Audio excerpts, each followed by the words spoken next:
We are facing a very formidable, but there is one thing I want all of us to understand this very evening.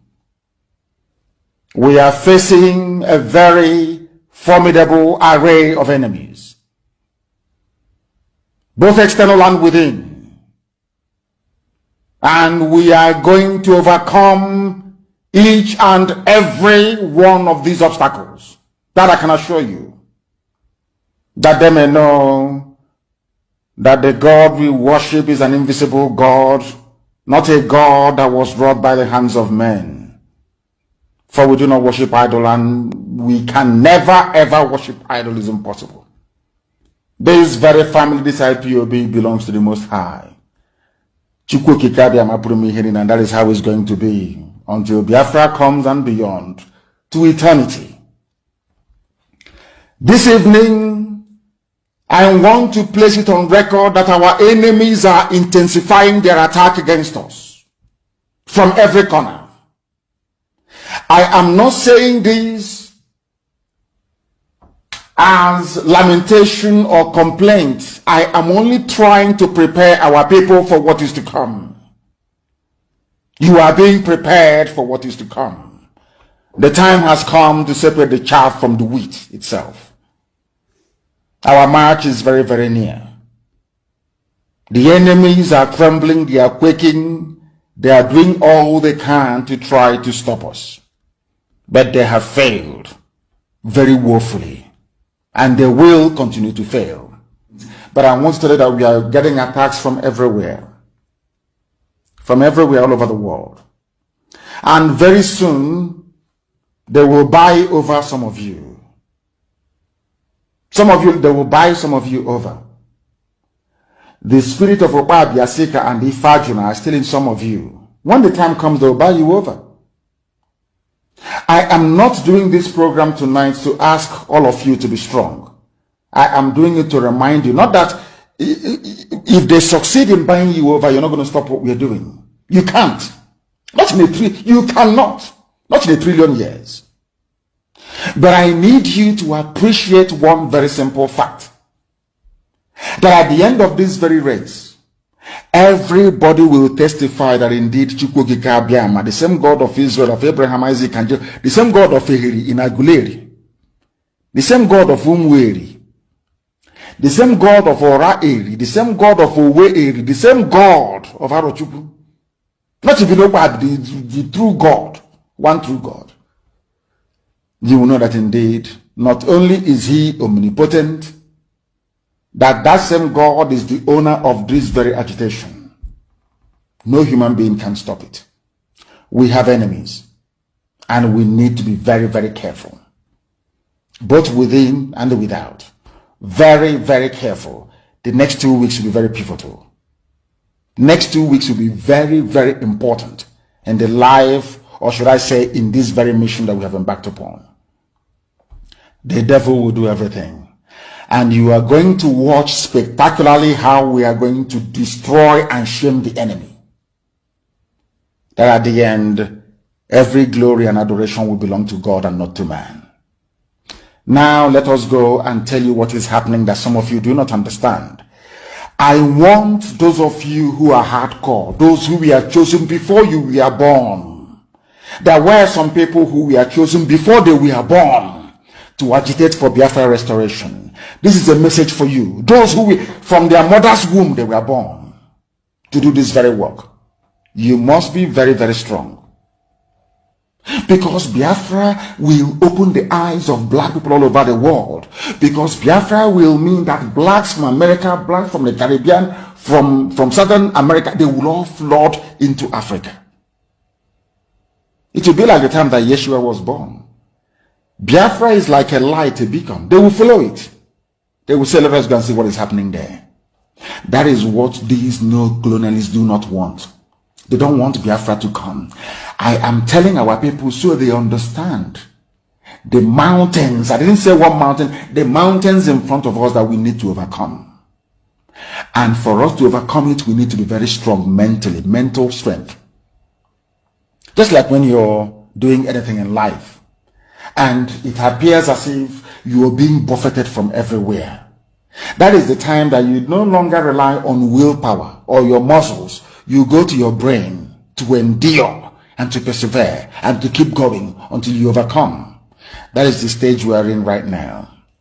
To make sure that our brain is in gear to confront everything the Janjaweed has to throw at us. We don't have money. Their budget is over $20 billion to fight us. They can bribe Facebook. They can buy them off. They can do anything they like. They can come to some of you and bribe you off.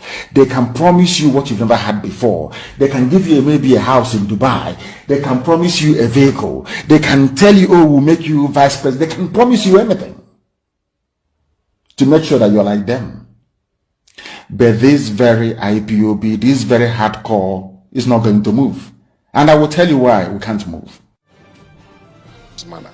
You have also heard that Abuja, where the seat of government in Nigeria is under siege. Benue State is under siege. We cannot continue to just play around and allow them to continue. We are equal to the tax. And today we are sending a message that Benue State is ready to confront the Fulanis from Niger, from Mali, from Senegal, from Mauritania, from Libya, from Cameroon, who wants to take over Nigeria as their land. We are going to stop it. We did it in 2004, and we are going to do it again. Yes, let me find out this from you. You don't have what you call the Benue State Livestock Guard, which is to implement the open grazing prohibition law. What is the job description of these guards? We already have that now, and they are implementing it. We have prosecuted and already convicted over 400 Fulani herdsmen who have besieged the state. We have impounded over 25,000 heads of cattle. Those who pay fine, we release it to them. And those who did not pay, we were able to auction those cattle. That is what the law says. And so this is another phase of ensuring that we secure our land. We are ready to go with them. I'm ready to go to war with those people who have volunteered. These people are not going to be paid. Those volunteer guards, they are community people who are farmers, who are civil servants, who are traders, who have decided that, look, enough is enough. We cannot continue. We must secure our land. And so I want to assure you that I'm involved, my government is involved, and everybody in Benue State is involved, and that is why you see all the traditional rulers here, all the stakeholders in Benue State, the civil servants are here today, and we are ready to wage war against this evil that is coming against. On our go for one night. On Lucy go, on our go for one night. Lazy boy, you're so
How do you cage Nnamdi Kanu? In fact, I want to call that Nnamdi Kanu should be released. a freedom fight agitator who said that, look, he wants liberation for his people. Why are you incarcerating him? Why are you not going to arrest Fulani men? Look at the bomb blast in train blast in Abuja to Kaduna. Up to today, our people are still being kept by these bandits. Where are the security? Where is the president? Where is the security act to go out and rescue these people? Tell me what is happening. It is a shame. Tell me, Igboho, they went after him in the southwest and were able to stop him. At least we're not hearing about Igboho again. Why can't they stop these Fulani men who are terrorizing this country and have made it impossible? They come to Benue and kill. Just in my local government, within the space of 40 people have been killed. More than 40 people. In another local government, over 20 people were killed. And then you want me to keep quiet. They want to intimidate us. I will never be intimidated. At least, let me talk.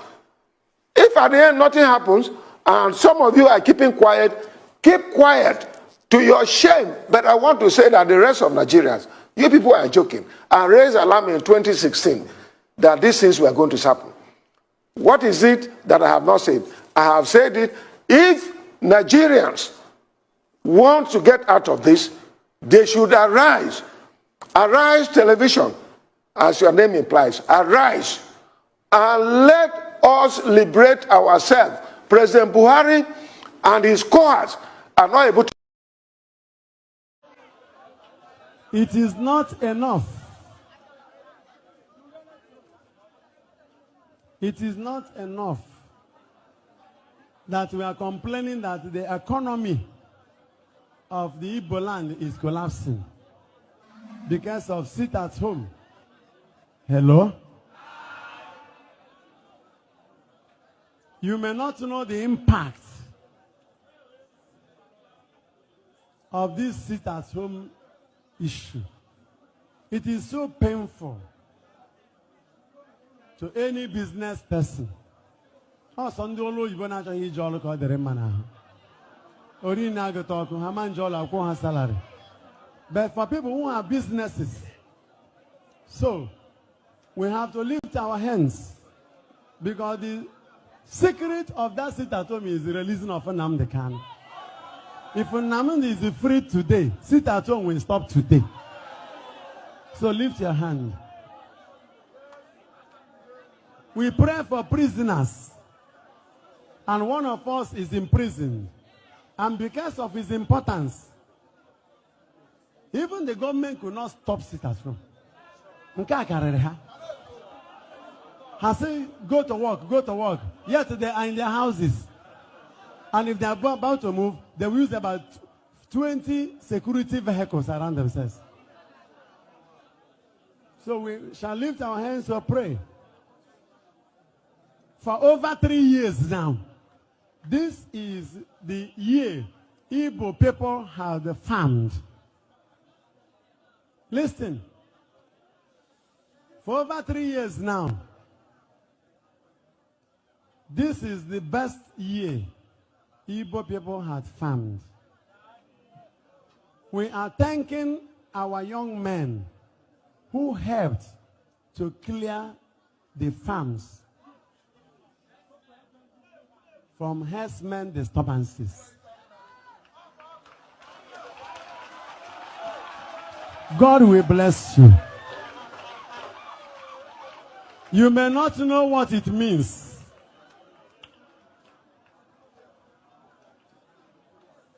In Abogugu last time, one farmer was killed and the whole body butchered and was brought between Ozala and Abogugu. The body packed there.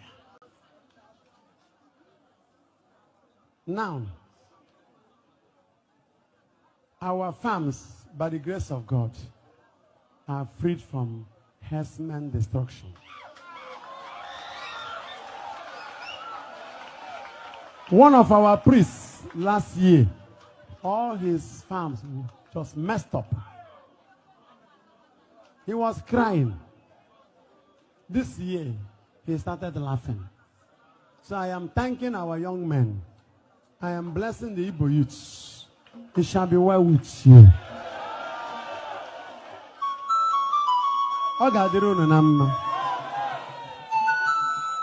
Amen. Ono mata okporokpo. Odika obosukwu. So anyị wenere Chukwu aka enu. Taa Good Friday mgbasa.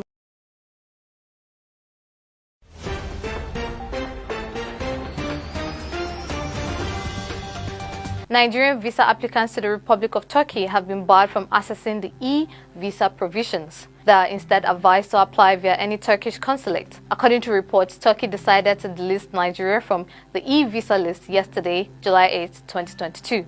The decision by the Turkish mission appears to be as a result of the incessant terrorist attacks in Nigeria and the high security alerts that followed the Kuje Correctional Center attack on Tuesday, where some terrorists were released from the center in Abuja.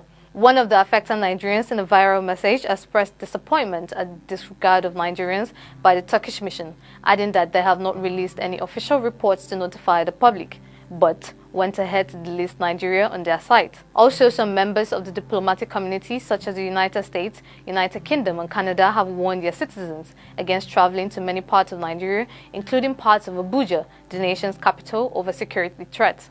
Now, what will be left of our country if we can no longer host investors, let alone access international resources for our growth and development?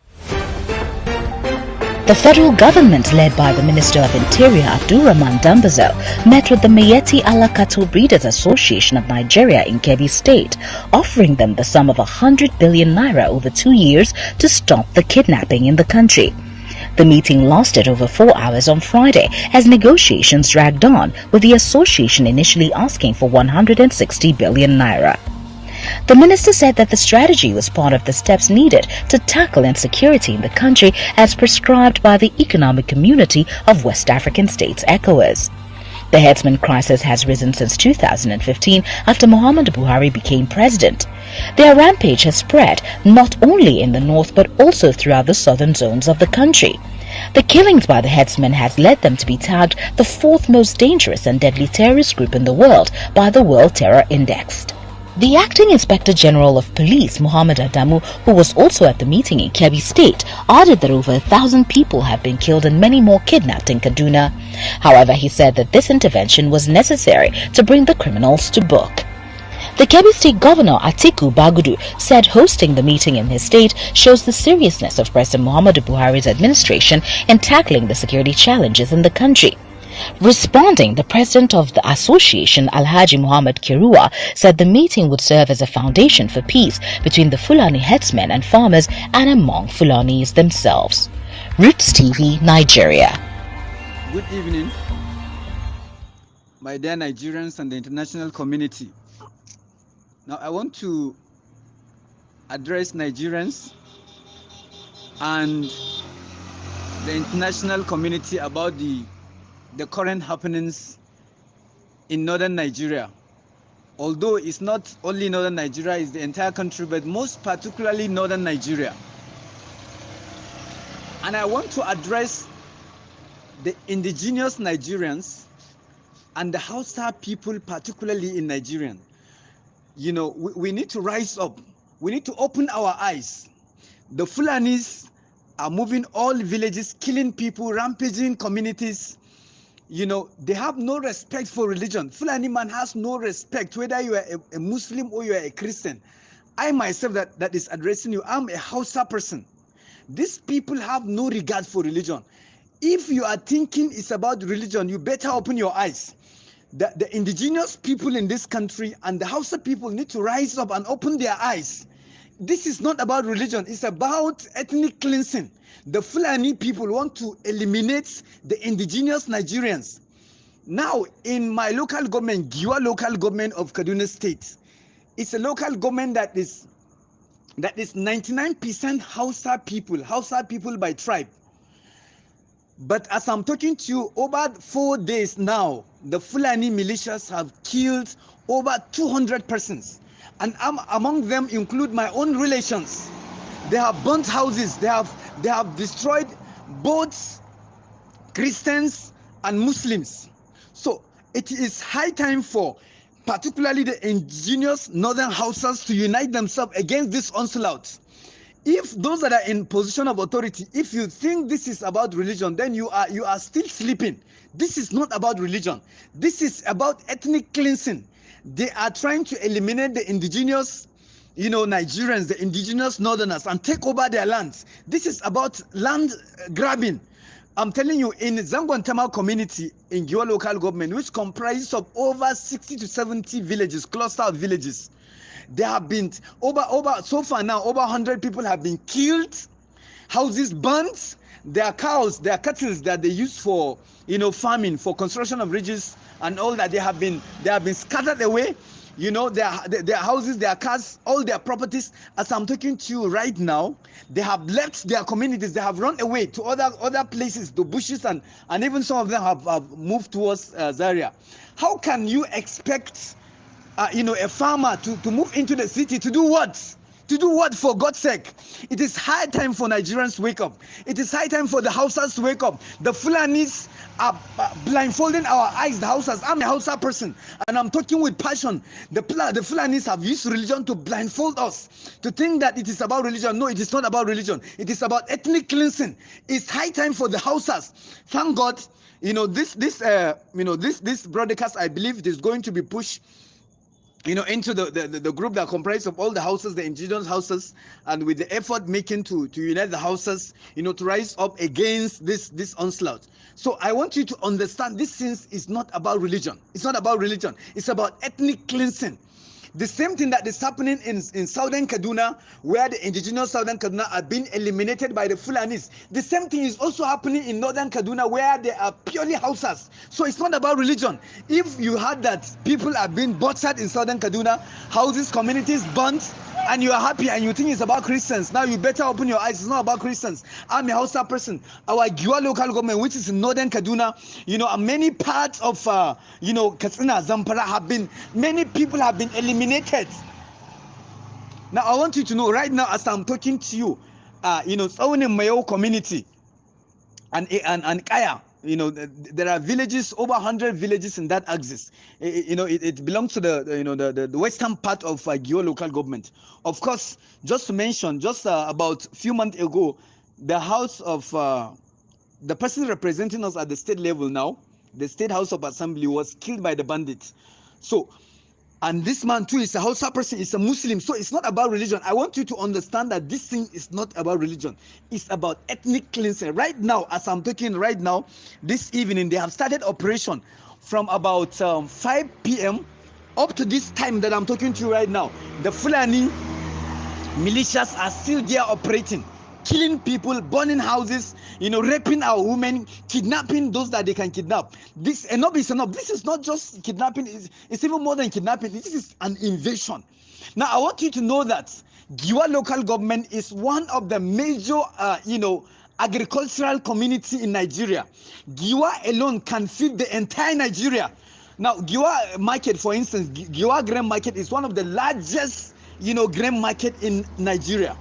So if the inhabitants of Giwa local government are chased away by the bandits, now that will have multiply effect. That will have negative consequences, not just on the livelihood of the people, the inhabitants of Giwa local government, but the entire economy of Kaduna State and the entire community, economy of Nigeria. Farmers are living, are running. Farmers are coming to the city. What will they come to the city and do? What will they eat? So it's high time for those in authority. Now, if you are hearing me and you are in authority, you have a say, and you keep quiet because you don't want to die, you will eventually die. You will eventually die, whether you like it, whether you like it or not. The governorship aspirant, from Katsina, that was killed by the bandits some couple of months ago on his way from, Katsina to Abuja, to Abuja on the Kaduna-Abuja road. Did he knew that he was going to be killed? So if you think you are in position and you don't want to talk so that you will not be killed, you will still be killed. We that have chosen to come out and talk, we will still be alive. I know there is no devil in heaven and on earth that can eliminate my life. So if you will come out and talk, and get what is supposed to be done, to be done, it's better for you to rise up and talk. You know, I've spoken to many military, those in the military sector. They have complained to me of, you know, a lot of logistic issues, which is affecting their operations.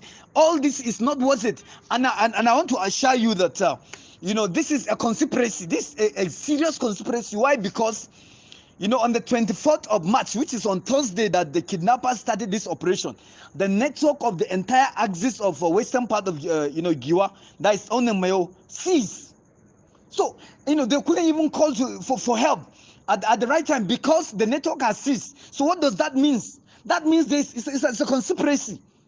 Turji, the head of kidnappers, you know, who is resident in Zamfara, has came out on the social media, has claimed responsibility for hundreds of lives, you know, that have been killed, and yet nothing has been done to him. Which kind of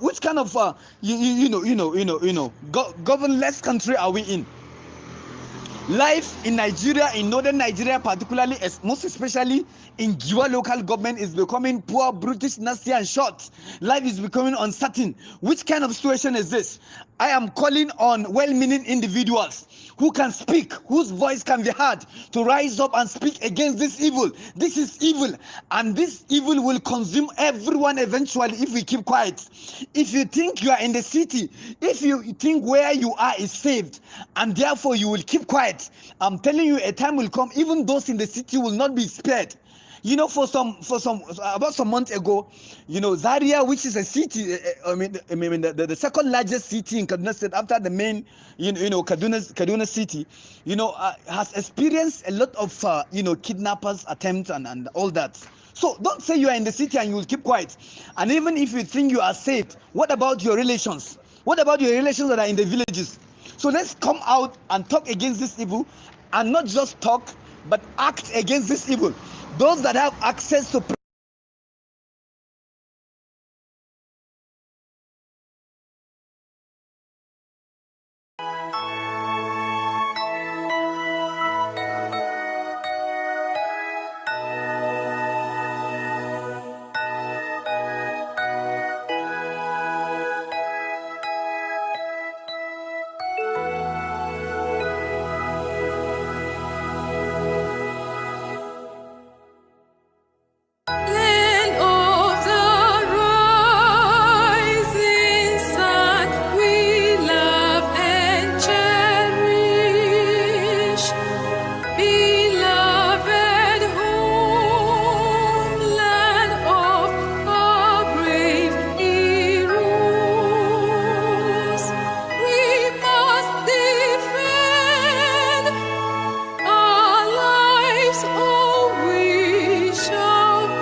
You must listen to her. Of course, you must go and listen to Simon Ekpa, who is doing a very fantastic job.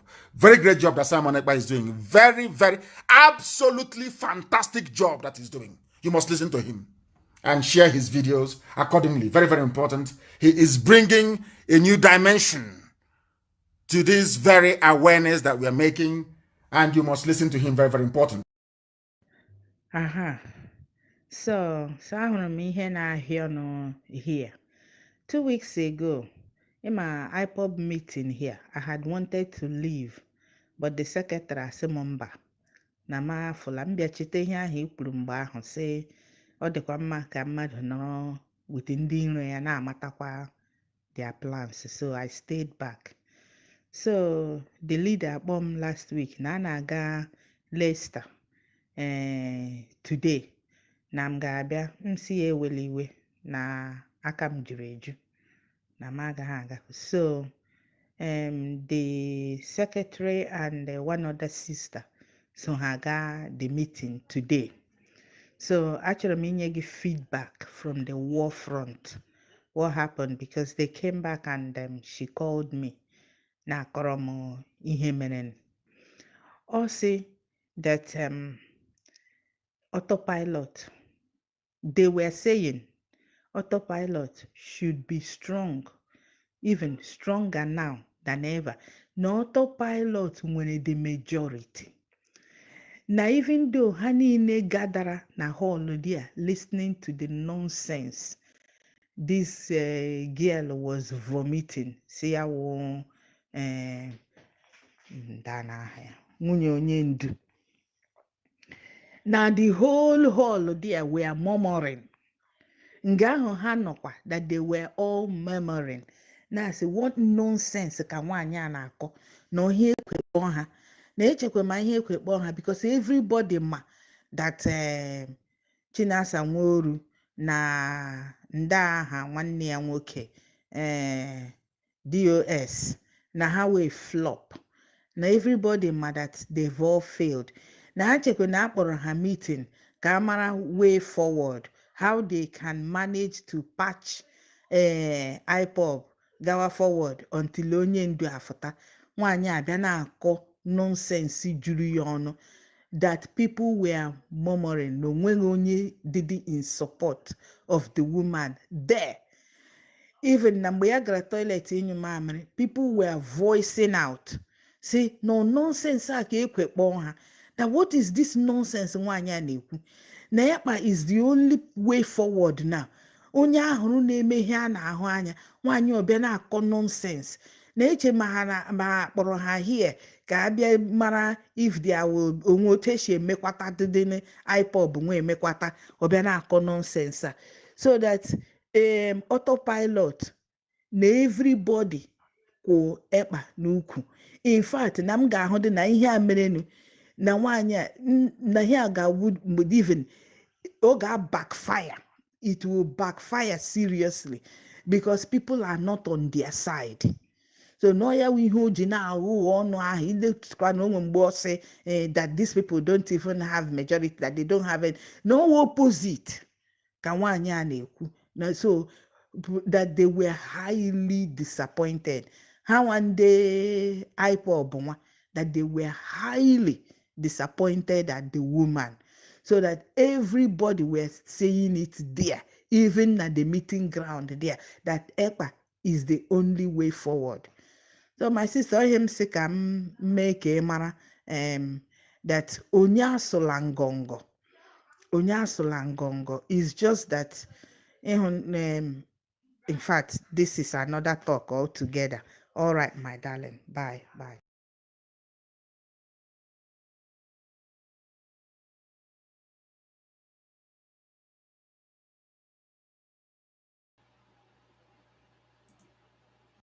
You must listen to her. Of course, you must go and listen to Simon Ekpa, who is doing a very fantastic job.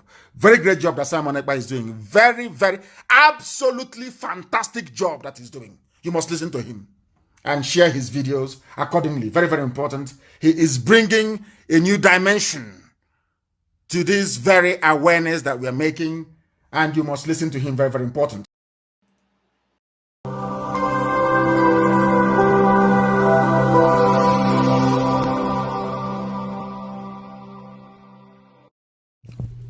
IPOB, one family. Biafrans all over the world. If we want safety and security for our people, then let's continue to support Eastern Security Network. All donations are welcome. No contribution is too small or too large. Do your part, knowing that freedom is in our hands and together we must all rise to the occasion. Go to our website to make your contribution, www.ipobinUSA.org/donate. And remember that freedom is not free, but together we restore it. Farm by farm, forest by forest, house by house, and street by street.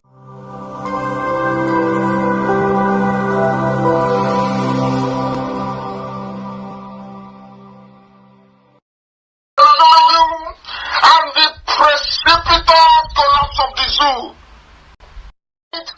We are on autopilot, I can assure you, and the precipitous collapse of the zoo.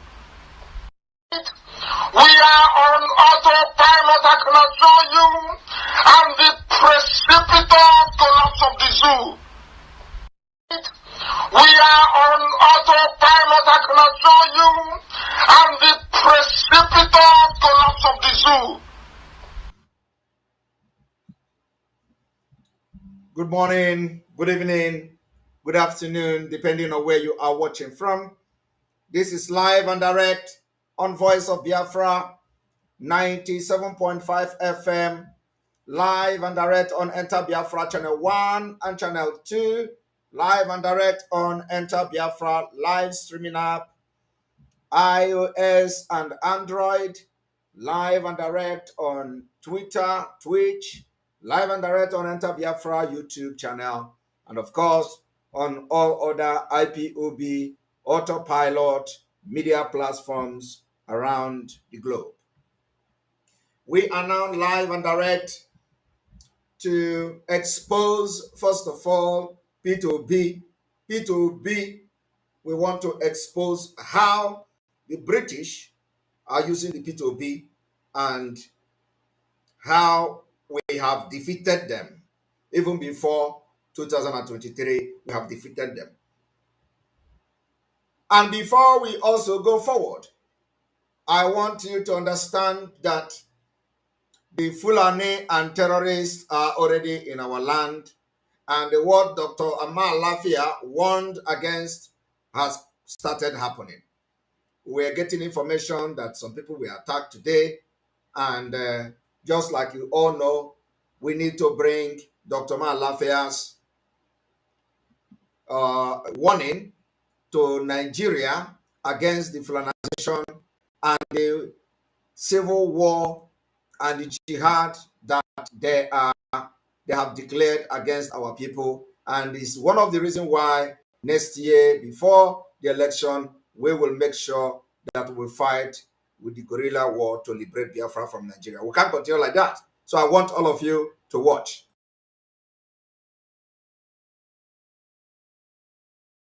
Did you know that the Nigerian secret police hounded this former top government official till he died for saying these things? Let me make some revelations, because we also have our own intelligence networks. Okay. Have met with some of the bandits. We have met with some of their high commanders, one or two who have repented. They have sat down with us, not once, not twice. They told us that one of the northern governors is the commander of Boko Haram in Nigeria. Boko Haram and the bandits are one and the same thing. They have a sophisticated network. During this lockdown, their planes were moving up and down as though there was no lockdown. Moving ammunitions, moving logistics, moving money, and distributing them in different parts of the country. They're already in the south, in the rainforest of the south. They're everywhere. They told us that when they finish these rural killings, they will move to phase 2. The phase 2 is they will go into the urban cities, going from house to house, killing prominent people. Going from house to house, killing prominent people. Going from house to house, killing prominent people. And today they assassinated him because of some information he had. They killed him. Everybody knows how they assassinated him. And today he is no more. Because they know he has information. Today we are seeing it. Just a few minutes ago, news came that they have tried to kill one prominent politician. The news is everywhere. They have surrendered our land, and all they can do, Soludo and co, is to hunt ESN. There have never been any day where we hear that Nigeria army were on gun duel with Fulani terrorists. You can never hear that. They will go anywhere free of charge, attack, and go free. They are already in our land. Instead of the people to allow us to deal with them, they are coming after us. Instead of these criminals and these corrupt leaders to allow our ESN to deal with these people without interruption. They don't want that because they are all under the oath of the Fulani and they are under blackmail. If they ever support Eastern Security Network openly, they will open their file of corruption. And that is exactly what P2B is doing today. Some of you do not know what P2B have come to do. You are going to see it this evening. But let us listen to this man to the end. This is the South, in the rainforest of the South. They're everywhere. They told us that when they finish these rural killings, they will move to phase 2. The phase 2 is they will go into the urban cities, going from house to house, killing prominent people. I can tell you, this is the game plan. By 2022, they want to start a civil war in Nigeria. Don't joke with what I'm telling you. I have this from the highest possible authority, higher authority. By 2022, they want to start a civil war in Nigeria.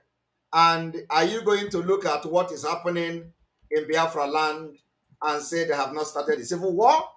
Are you going to look at what the Nigeria army, infiltrated Fulani terrorists, control Nigeria army doing in our land, and you say we are not already in the civil war? I have to ask you that question. Of some of the commanders of the killers and Boko Haram. You said northern governors, past or present, Dr. Badaya? No, current.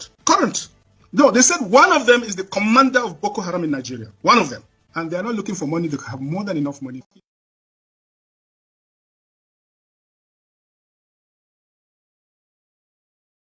They are not looking for money. They have enough money. Today, the attack is everywhere, including in Biafra land. But I have to tell you this. When we are going to rise, they will know.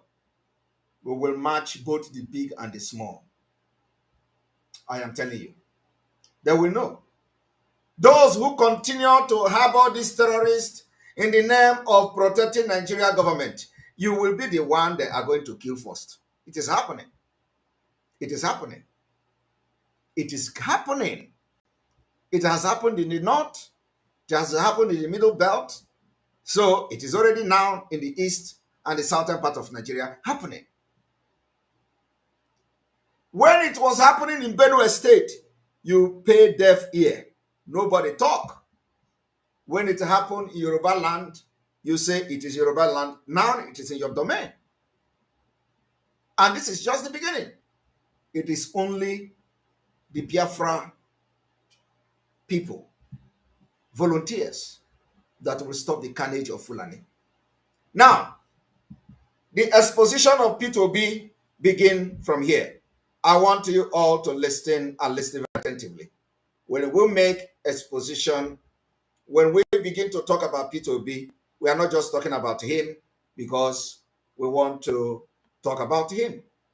Now I want you all to watch very attentively what we are going to do.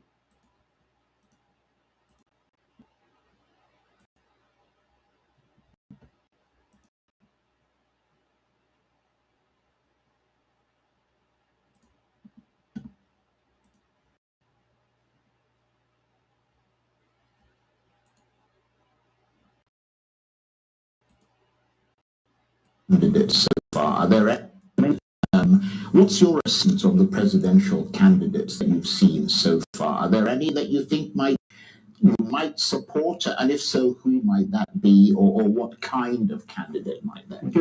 and I will say this, out of the four in the major parties, PDP, APC, NNPP, and Labour Party, they are the four main contenders. All the four of them, Kwankwaso, Atiku, Ashwaji Bola Tinubu, and Peter Obi, they are all honorable men.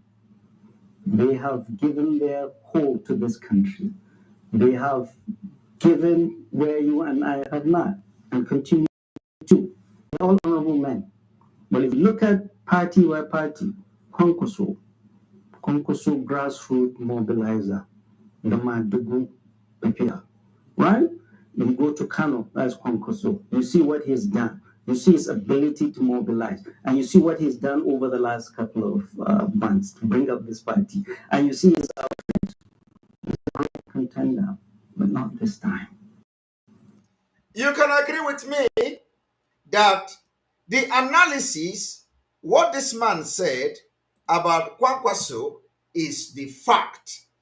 Kwankwaso, who is a presidential candidate, mobilizes people, he gives life to people in Kano State or wherever, and some part of the north, but all his Kwankwasai or the movement of Kwankwaso end in that region.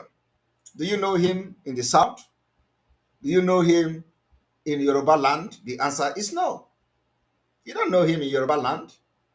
The movement of Kwankwaso or whatever end in that particular region. Not even in the region, in the state. So whether he's going to take the entire state, probably yes.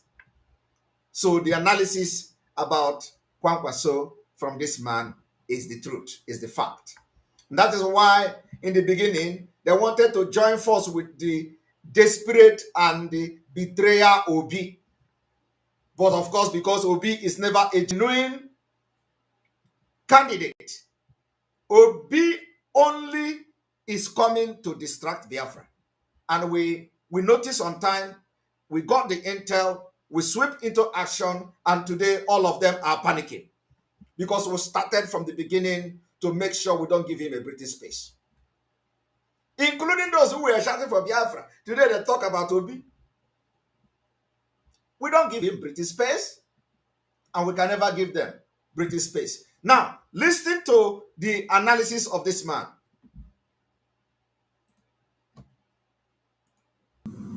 He will not win this election because his reach is not far and wide. The crafters of this constitution are good, wise men, that you have to have the spread.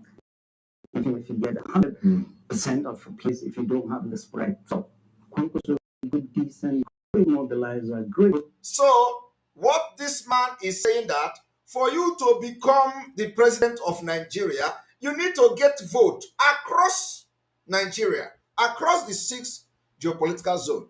And if you could not get at least 25% from a particular zone, you don't become a president. Your vote must spread across the 6 geopolitical zone. That is the Nigeria, that is the law. And that is why we can never allow election in Biafra land. We will not give no single vote to anybody, be it Obi, be it anybody. No single vote will be casted on Biafra soil.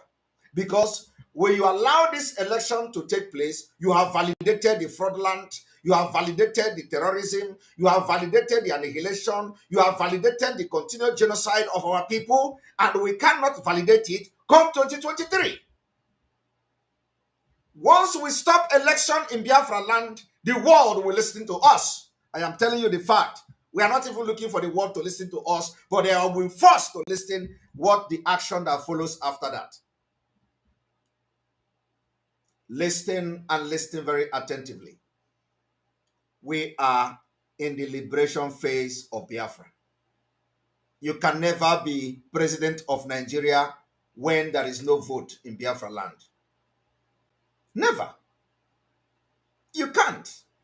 You can never be declared a president of Nigeria when the entire Biafra land didn't cast their vote.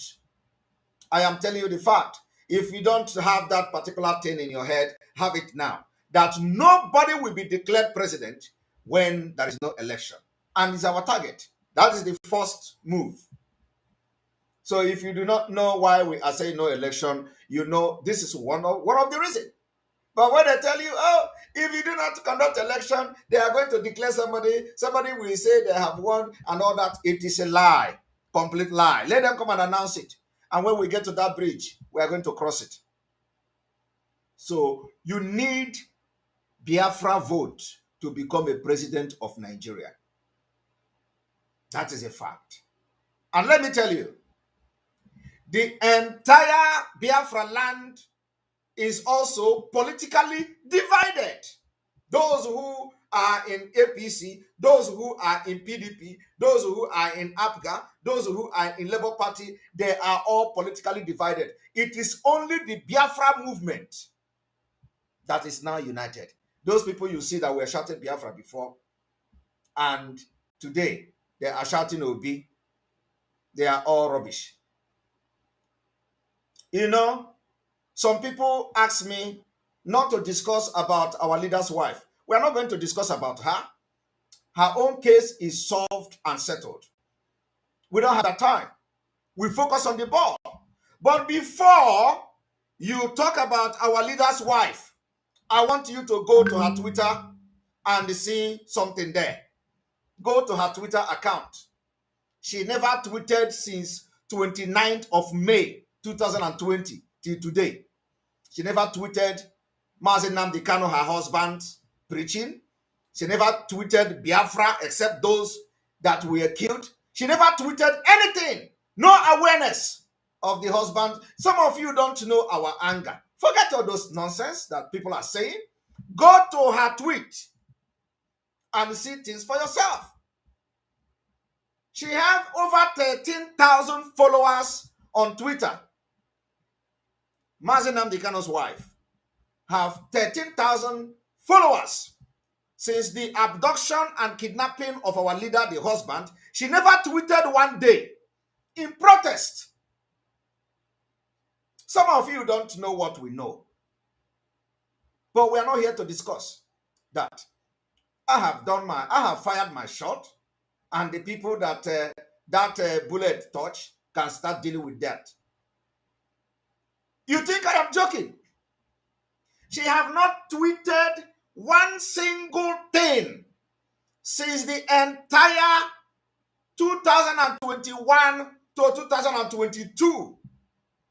The last tweet of our leader's wife was on 29th of May 2020.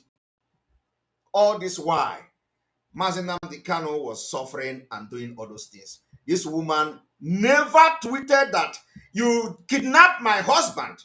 It is not good. We are protesting. Not even a single tweet. You know, some people say, do you mean it? In fact, you know, our own is that sometimes we are not here. This is going to be a side talk. It's a side talk. And this is a side talk. We are going to go.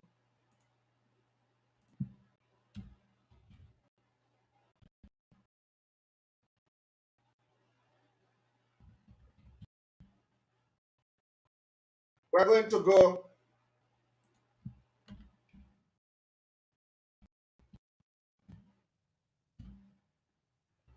I want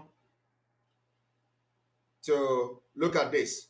Some of you don't know, sometimes you just have to keep quiet. But then at the end of the day, you don't need to keep quiet. Let us go there.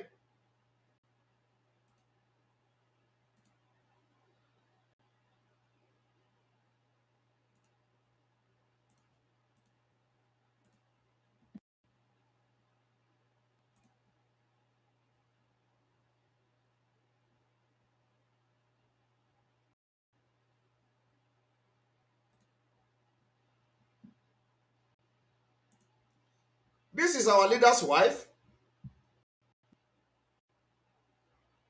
This is our leader's wife. She have 13.6K. 13,600. When I check it today, it was 13,300 or something. Look at it. Her last post was from Igbo Proverb, who is supporting Obi.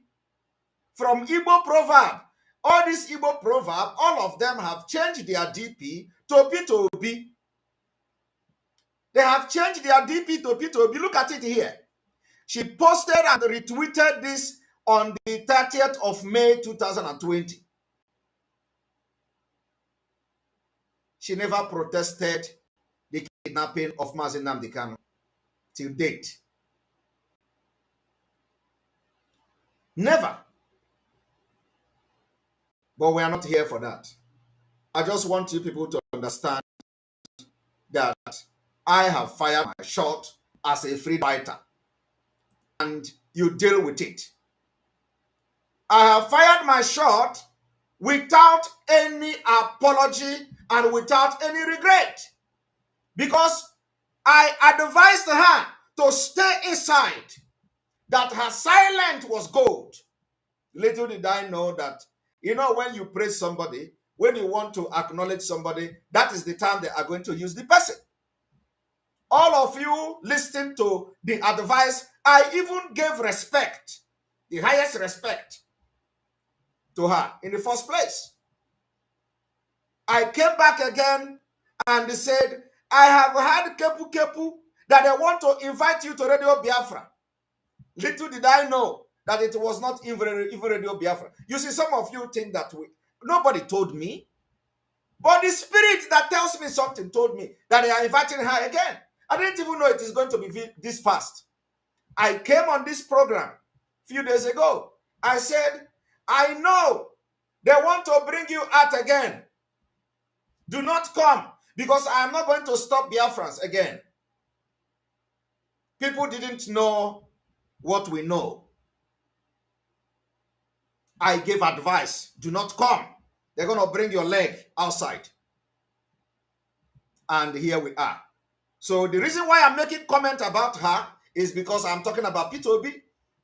The last tweet she shared, which is on her Twitter today, is the people that are fighting for Peter Obi. They have changed it from Igbo Proverb to Peter Obi. I want you, let it be on record.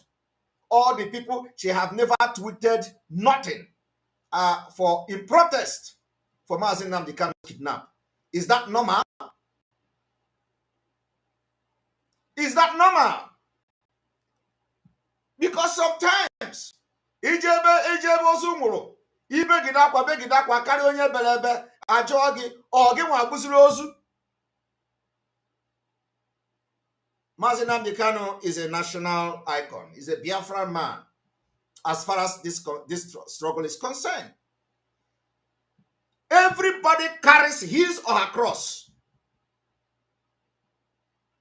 So that is why if you have skeleton in your cupboard, do not come out. We are mad in this Biafra struggle. We are not normal. Some of you do not know we have put everything online. I have put my integrity online. I have to put my life and everything I have labored in life online. My clients in my job cut across religious line and all ethnic groups. I do not discriminate in my job. But do you know what Biafra agitator has done to me? You don't know. Somebody will come and tell me, oh, do not do this, do not do that. Why is she coming out? It's not that there is anything, even if she come out. She will come out and still go silent like other people. You can't stop the movement. They have never given birth to you. You can't stop the movement. The movement that took the life of our leader's parent. You can't stop it. The movement taking the life of little children. You can't stop it. The movement that are giving millions of Biafrans this night. You cop it.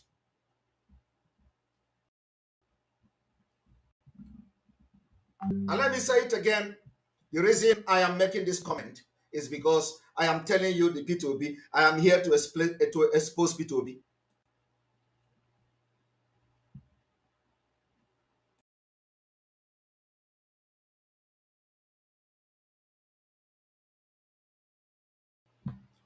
So, I just want you people to understand that nobody is happy in this movement. So we are, the issue of this Biafra is very sensitive these days. And we are all mad. Believe me, we can fight dirty. So all of us are ready to fight dirty. You can't come and start talking. Even we know that Biafra are wise. I am not here to tell who to listen to and who not to listen to. They know who is doing the right thing and who is not doing the right thing. That is Biafra for you. Now let us continue on P2B.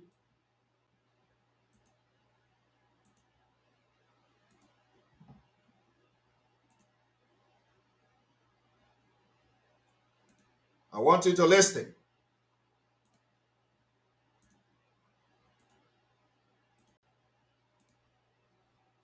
You've just heard Kwankwaso. Kwankwaso, according to the analysis of this man, cannot win because his movement is just there in the northern Nigeria. Now let us go.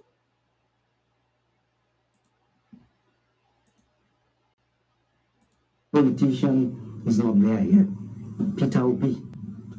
Peter Obi is a movement. We've never seen that in the Southeast or in the South.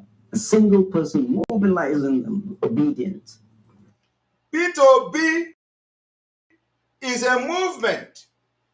The single person mobilizing them as obedient. I want you to listen. I'm very happy.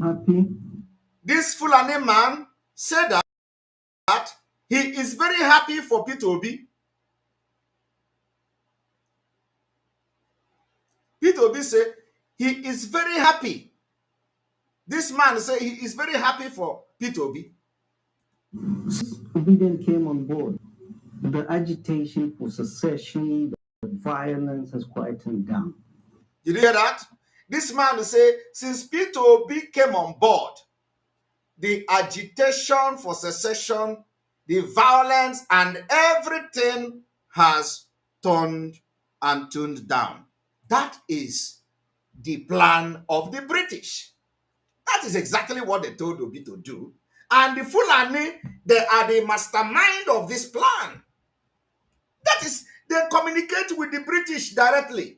They give them, so what this man is saying here is not actually analysis. It is a plan. It is just, the revolution of the plan that they had.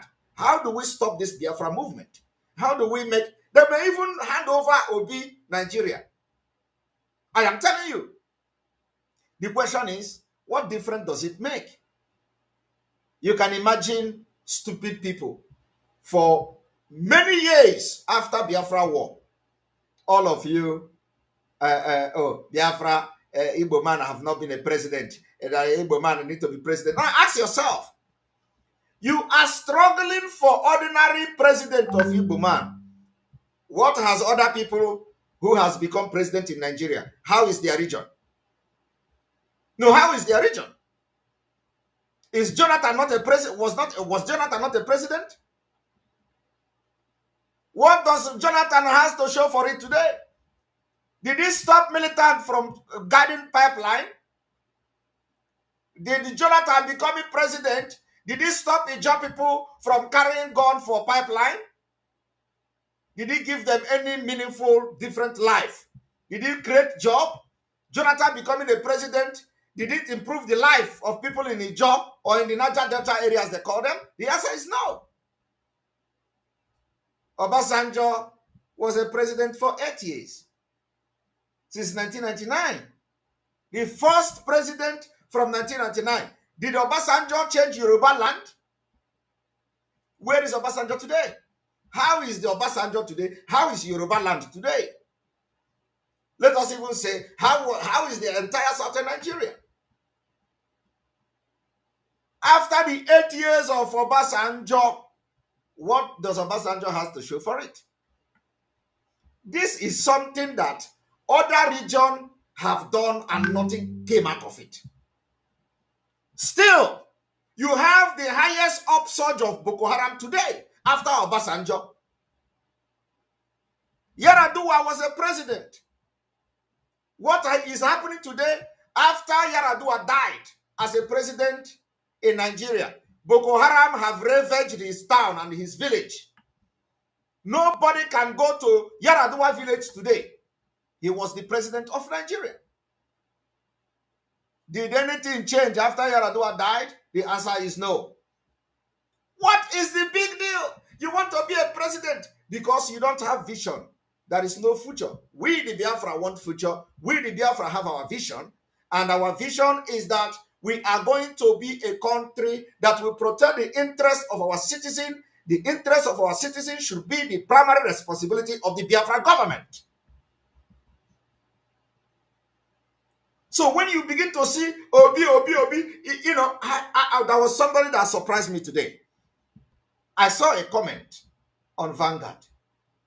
Somebody who was praising me. Oh, you know, you are doing great job. You are doing great. That is why you can never trust anybody. Don't ever trust.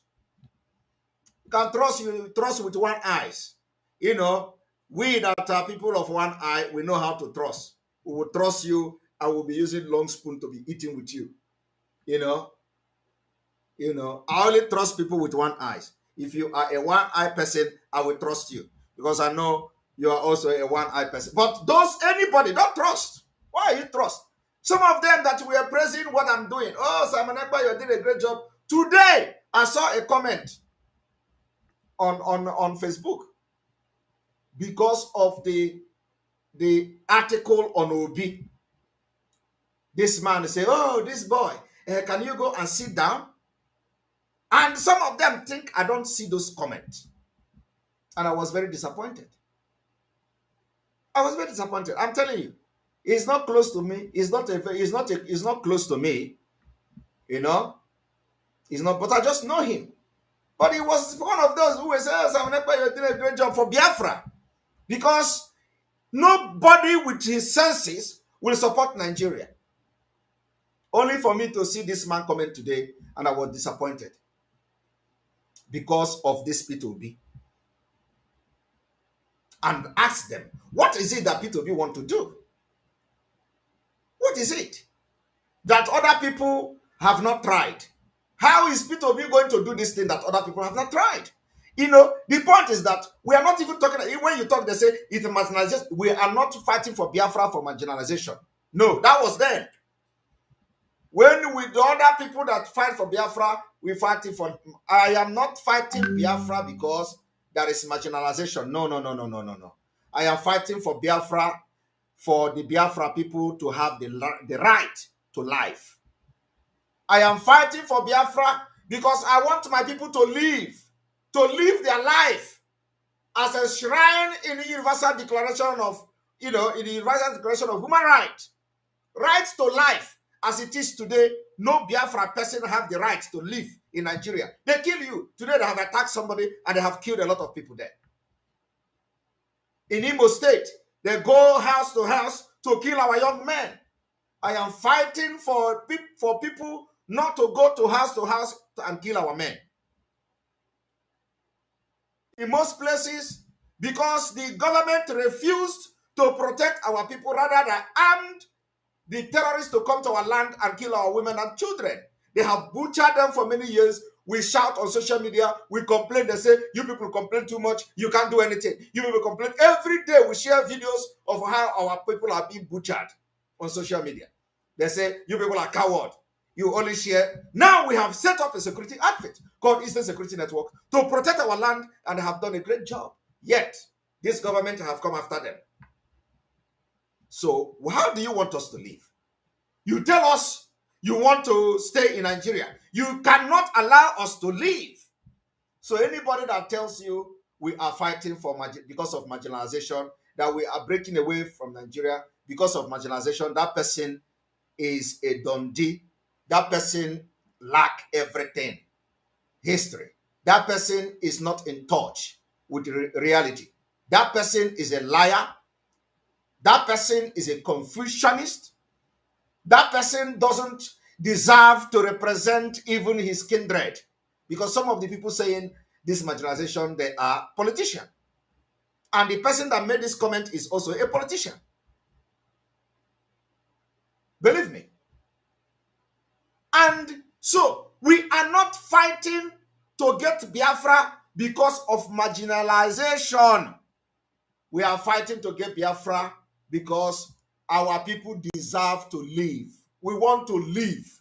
We want that we can walk in the night and no Fulani will attack us. We want that we can go to the market to buy meat, cow meat, efibo, and no Fulani will collect our money and butcher us and kill us. We want that we can travel from any part of Biafra land and nobody will be standing in the bush side to ambush us and kidnap us and demand for 100 million naira as a ransom. We want that we are going to travel freely in our land. And if after Biafra we begin to experience that kind of kidnapping, we are going to deal decisively with those people that will commit such crime. That is what we are fighting for. We are not fighting for presidency. We are not fighting for marginalization. We are not fighting because we don't have control over the oil. We don't care all those things. You need to be alive before you can think about economy. So this is the reason why Simon Ekpa is fighting for Biafra. So how does this OB now give you a right to live in Nigeria? I have just given you examples of people that have ruled Nigeria from 1999. Well, I don't even need to go far. Obasanjo was there. Did the Obasanjo presidency stop the kidnapping and killing in Yoruba land today after how many years? The answer is no. After Obasanjo, you see Yaradua. Yaradua became president. He died during as a president. Did it stop the Boko Haram from taking over his village and now setting parallel government in the northern Nigeria? The answer is no. After Yaradua, Goodluck Jonathan took over. Goodluck Jonathan took over the government. Did it stop the dilapidated road? Did it stop the poverty? Did it stop the militancy in the region? Today, the answer is no. Did it stop Fulani after Jonathan finished as president of Nigeria? Did it stop Fulani from coming to kill him in his house? The answer is no. In case you do not know, Fulani have attempted to assassinate Goodluck Jonathan in his house, just like the way they wanted to kill one of them today. Fulani, they ambushed, they came to his house to kill him as an ex-president. Did it stop Jonathan from running away from gunmen? Did it stop Jonathan? The answer is no. Did Jonathan, as a president, did he change the environment of the Niger Delta? The answer is no. After Jonathan, Buhari, a man called Buhari came in. As Buhari came in, Buhari brought hell with him. Today, he is being attacked in his own village. Of course, we know all those things is just to deceive some people. And they even threatened to kidnap him. Becoming the president of Nigeria did not stop Fulani and the terrorists from taking over Katsina State. Today, they have created a parallel government, and in Katsina State, bandits are arresting thief. Bandits arrest thief and handed over to authority. Did the Buhari presidency stop bandit from arresting thief? I do not know whether there is, I did not know that the bandit can actually arrest the thief, because bandit is thief. Thief is bandit, depending on the operation of the so-called bandit. So I do not know how they differentiate the bandit and the thief. Okay, the thief is the one who loot people's property, while the bandit is the one who commit terrorism by killing, kidnapping, and all that, and probably cattle hustlers and all that, or rustlers.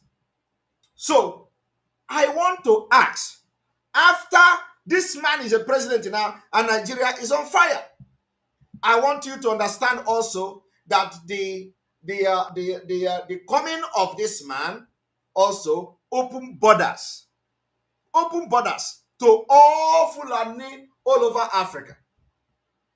So in the presence of this particular government, which have used the Fulanis to take over the sensitive offices in Nigeria, they open the border. It is only Fulani that have free access to Nigeria No other, no. If you as a human being that is not a nomadic person, you don't have you cannot cross border. Fulani are crossing border. When the border is closed, Fulani, it is open for Fulani. I want you people to to read this with me.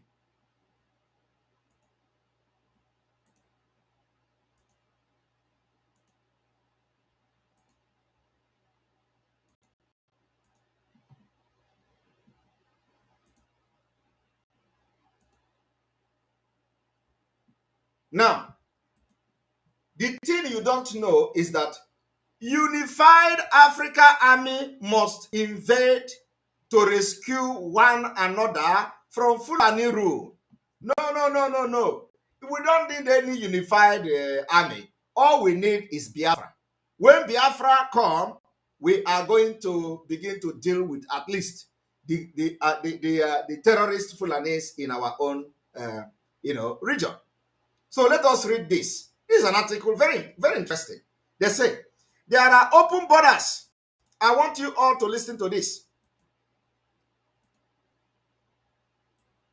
There are open borders in most African countries, but only for Fulanis to consolidate the number of Fulani in individual African countries, while the same border are closed to other ethnic Africans. The reason is obvious, but Africans have to develop similar way to counter and neutralize their numbers. In this, it is a strategic plan to dominate Africans the way Fulani dominate Hausa. We are already under Fulani invasion from other African countries. It took the combined forces of Arab to take Basra back when the African Zaj rebelled against Abbasid Khalifa Empire. They ruled ancient Iraq from 869 to 883 AD. The treatment meted out to Africans here is no different from those of Fulani in African countries today. Unless Africa unite like the Arab did, then the Fulani open border for their people will overwhelm individual African countries. But I disagree. The most important is identify the fact that Fulani invasion need to stop. So you need to create countries that will now facilitate this unification you are talking about. With the current setup of ECOWAS and the African Union, the corrupt, and with the Fulani also is in power. That can never be possible. So for us to have a unified army in Africa to stop Fulani invasion, you need to divide Nigeria so that one country, very powerful country, can begin to project that particular idea. And it is going to be possible. That country will be Biafra. You need Biafra. You need Biafra to make it possible. So if you have identified that the Fulani has become problem in the entire Africa and there is a need to stop this particular terrorist nation, then you need Biafra. Biafra as a member of ECOWAS, Biafra as a member of AU will facilitate that particular possibility. It is not possible now because you don't have people that will initiate it. Not in the present Africa setup. It is impossible.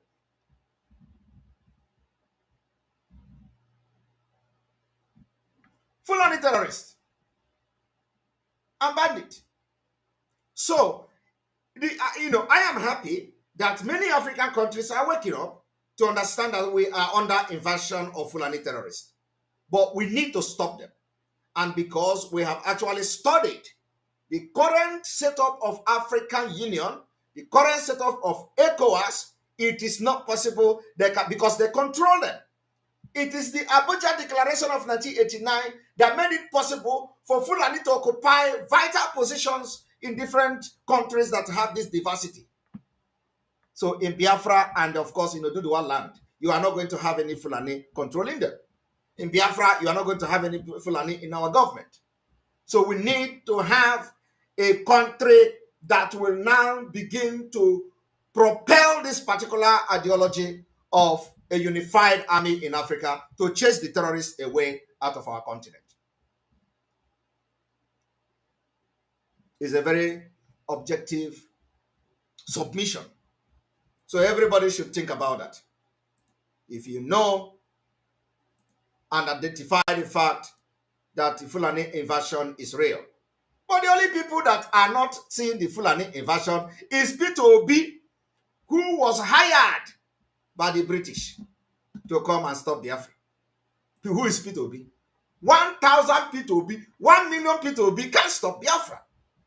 Because the highest they can do is the 1 million will fight against us. And we fight against each other. I am telling you, if it is going to be an internal conflict, we fight it.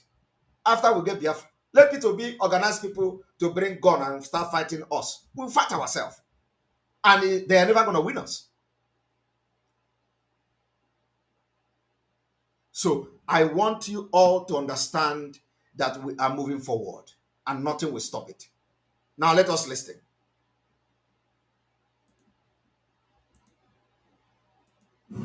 So we have a politician, this person mobilizing the percent of a place. If you don't, after service constitution, could always meant that you have to have a spread. If you get 100% of a place, if you don't have the spread, so Kwankwaso, good, decent, great mobilizer, great politician, is not there yet. Peter Obi. Peter Obi is a movement. Peter Obi is a movement. I've never seen that in the Southeast or in the South.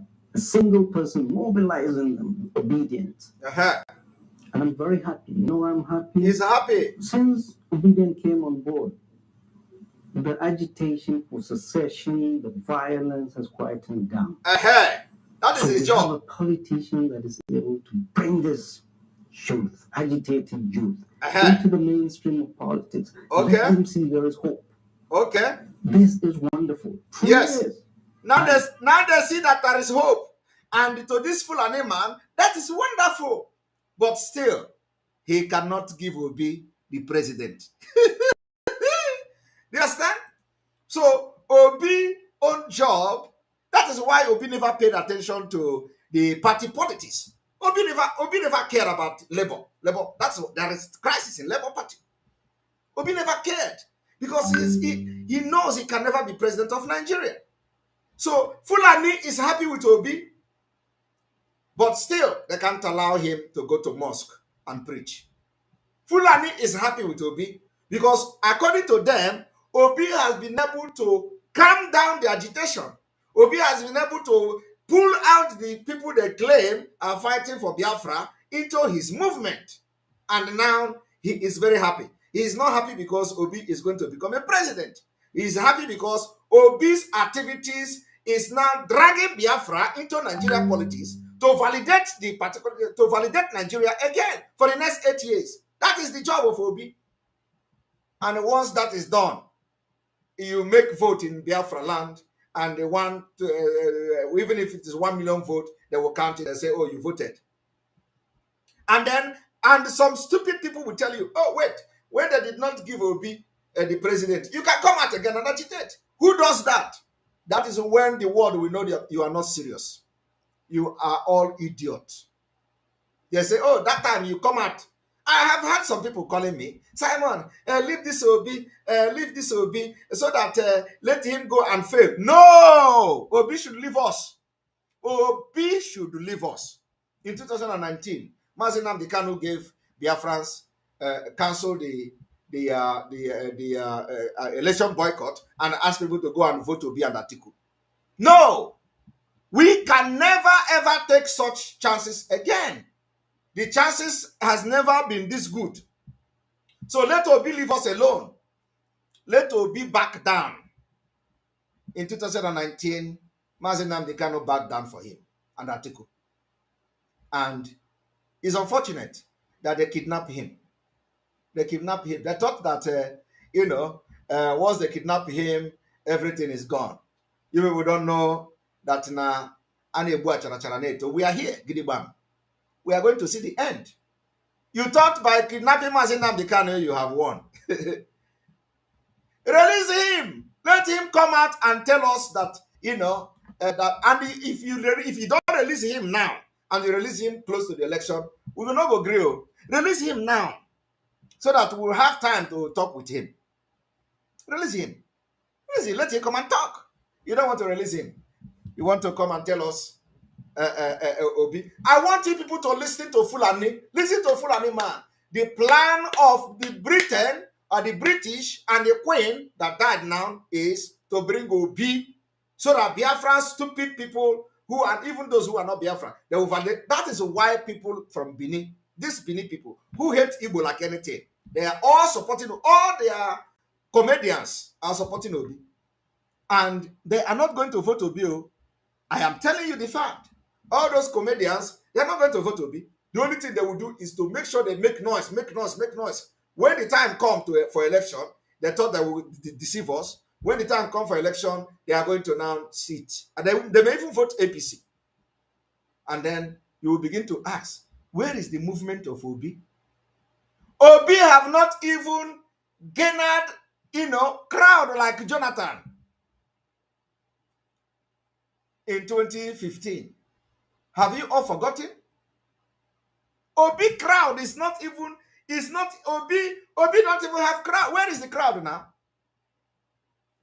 Or are you going to say that Obi crowd today is something compared to Atiku and Obi in 2019? Yet, I don't know. Can you show me the crowd, please? I want to see. Go to 2015 and the pull videos of Jonathan campaign, and pull the video of Buhari campaign. Compare the two and show me where is the crowd of Peter Obi.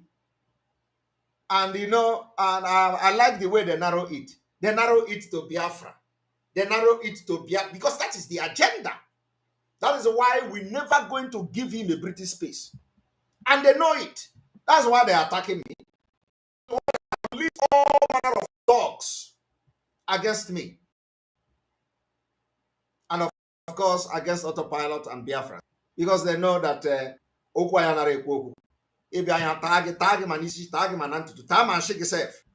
chaya. We are ready. We are very, very desperate to get our freedom. I am telling you, everybody in Autopilot is desperate to get freedom. So Obi have not even gone to any part of northern Nigeria to do rally. Let him go there now. Obi cannot even do rally in Kaduna. Ordinary Kaduna, he cannot do rally. He cannot do rally in Lagos. All these things is happening in the east, and it is not our problem. Okay, it is not our problem. But I tell you today, Obi cannot. Where is the crowd? During the time of Jonathan in 2015, the same thing happened. They burnt his campaign vehicle in the north. Yet, he still put crowd there. Did he win? But, I am not even here to analyze election. No. What I'm here to do is for you to see the reason that we have been right all along. For you to see the reason why Obi have to abandon PDP 3 days to their primary and jumped to Labour Party. The reason why Obi did not care about the Labour Party gubernatorial candidate election in Yoruba land, he did not even go to support him. And he is the presidential flag bearer of a party. And he did not even go to support the governorship candidate in one of Yoruba states. They are contesting for election. They asked him, why did you not go? He said, well, I told the party that I don't have business with whatever you people have done before. I am only here. Only here to hijack the ticket and serve the interests of Britain against Biafra. Now, listen and listen again.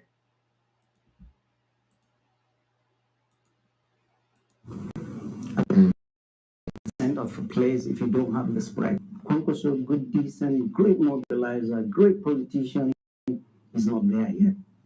Peter Obi. Peter Obi is a movement. We've never seen that in South or in the South. A single person mobilizing obedience. And I'm very happy. You know why I'm happy? He's happy. Since obedience came on board, the agitation for secession, the violence has quietened down. So we have a politician that is able to bring this youth, agitated youth, into the mainstream of politics. Let them see there is hope. Are you hearing that? They finally have a politician that were able to pull out agitators according to them. That is the reason why they are supporting Obi. I am telling you the fact. The game plan of Britain is this. And the Fulani have finally revealed it. He said he is very happy for Obi. He is not happy because, and you hear Dave Umahi say he like what Obi is doing. Did you not hear him? Somebody send me the video, please. I want you to forward the video to me. Somebody said, Dave Umahi said, I like what Obi is doing. Now ask him, what is it that Obi is doing?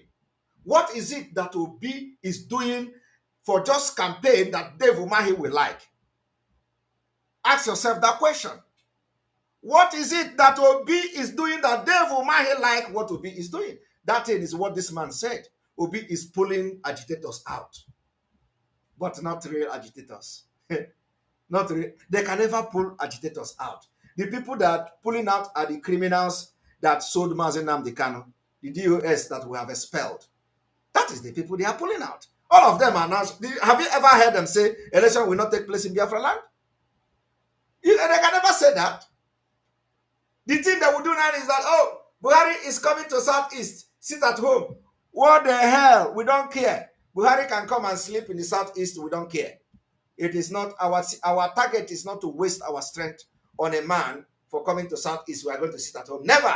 We will sit at home for Mazi Nnamdi Kanu. We will sit at home for Biafra. Not sit at home because man is coming. Never. If it is because he is coming to Southeast on the 13th or so, is the reason we will not sit at home. We don't waste our strength on that. We know where to get Nigeria. That is why I never supported their useless sit at home. They cannot sit at home for Mazi Nnamdi Kanu. They want to sit at home because Buhari is coming to the Southeast. We don't waste that. We don't do that. We don't waste our resources. What are we going to gain? It is rubbish. But on this particular Biafra and Mazi Nnamdi Kanu, we sit at home. I want you people to understand one thing. Umahi said that he liked what Obi is doing. And some of you will be wondering, what is it that Obi is doing that Umahi will like? It is because, according to them, Obi is doing the job the British government gave him, pulling the Biafra people out of the agitation. But the one that is surprising them is the autopilot. You can never pull us out of Biafra because we are bigger in number and we are almost representing 99% of Biafra people. 99%. Because most of the people shouting Obi are not even Biafrans. So let us listen. I want to play it again for you to know the reason why we are doing what we are doing. And I want the video. Somebody should send me the video of Umahi so that we are going to connect the dot.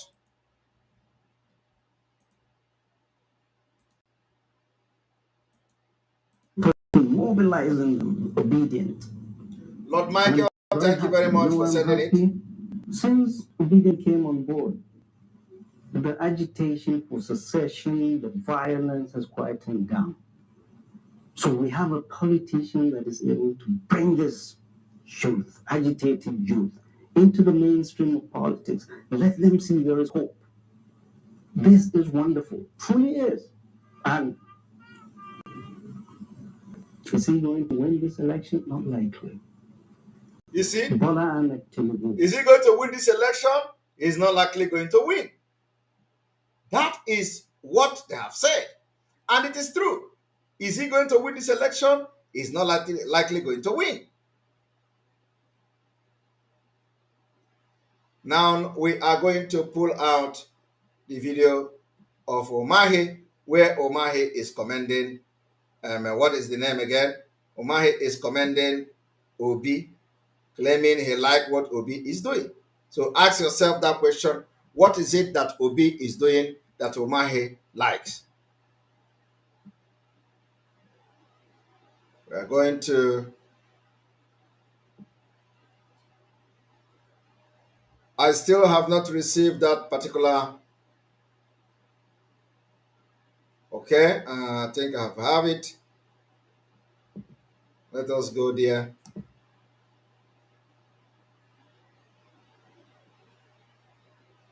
There we go. One moment, please. Here we go.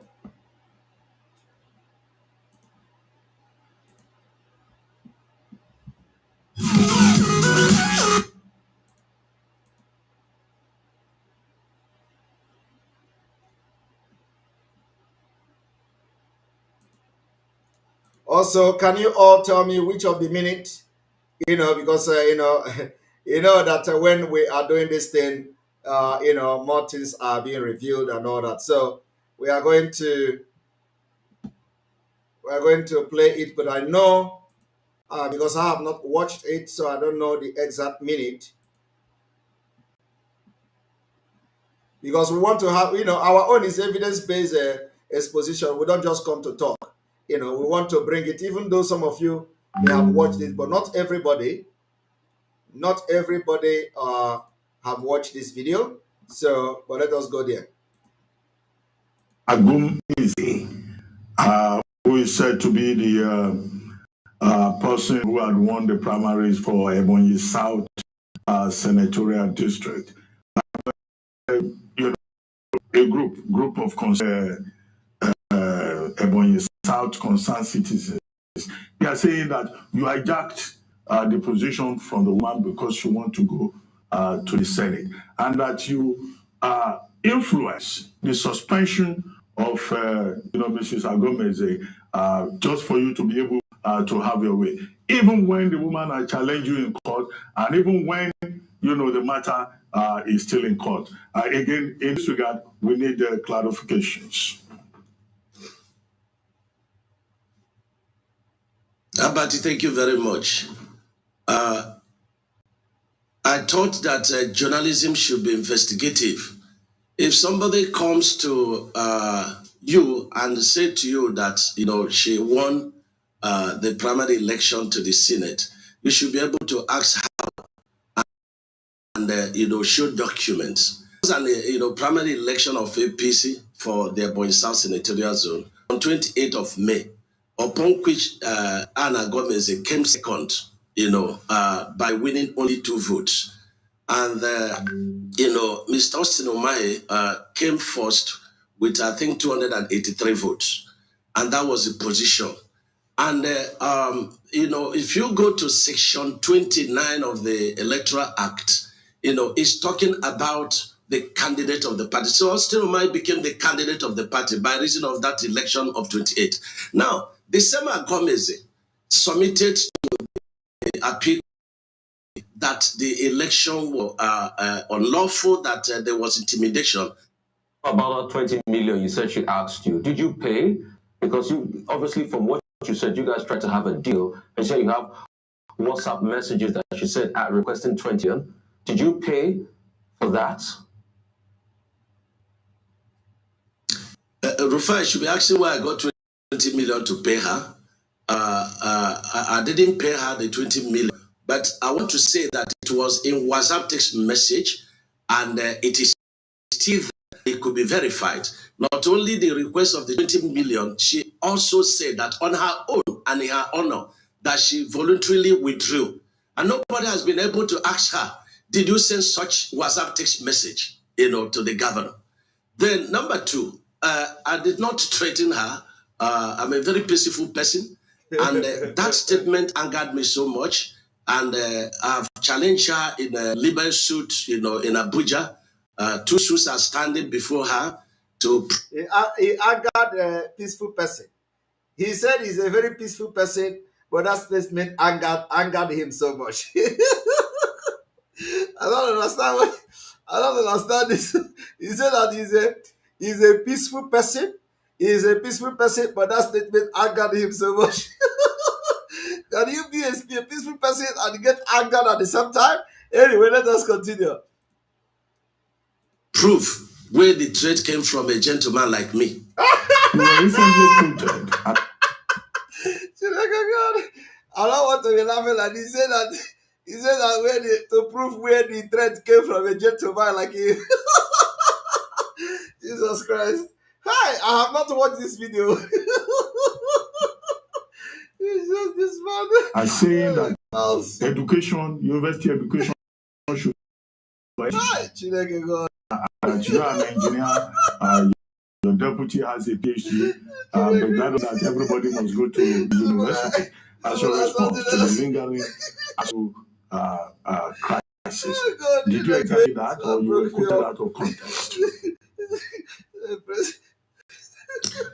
You know, but sometimes when the mischief makers in social media, and I think that we should have, decency in regulating our social media. Social media has been responsible to a lot of harms in the country.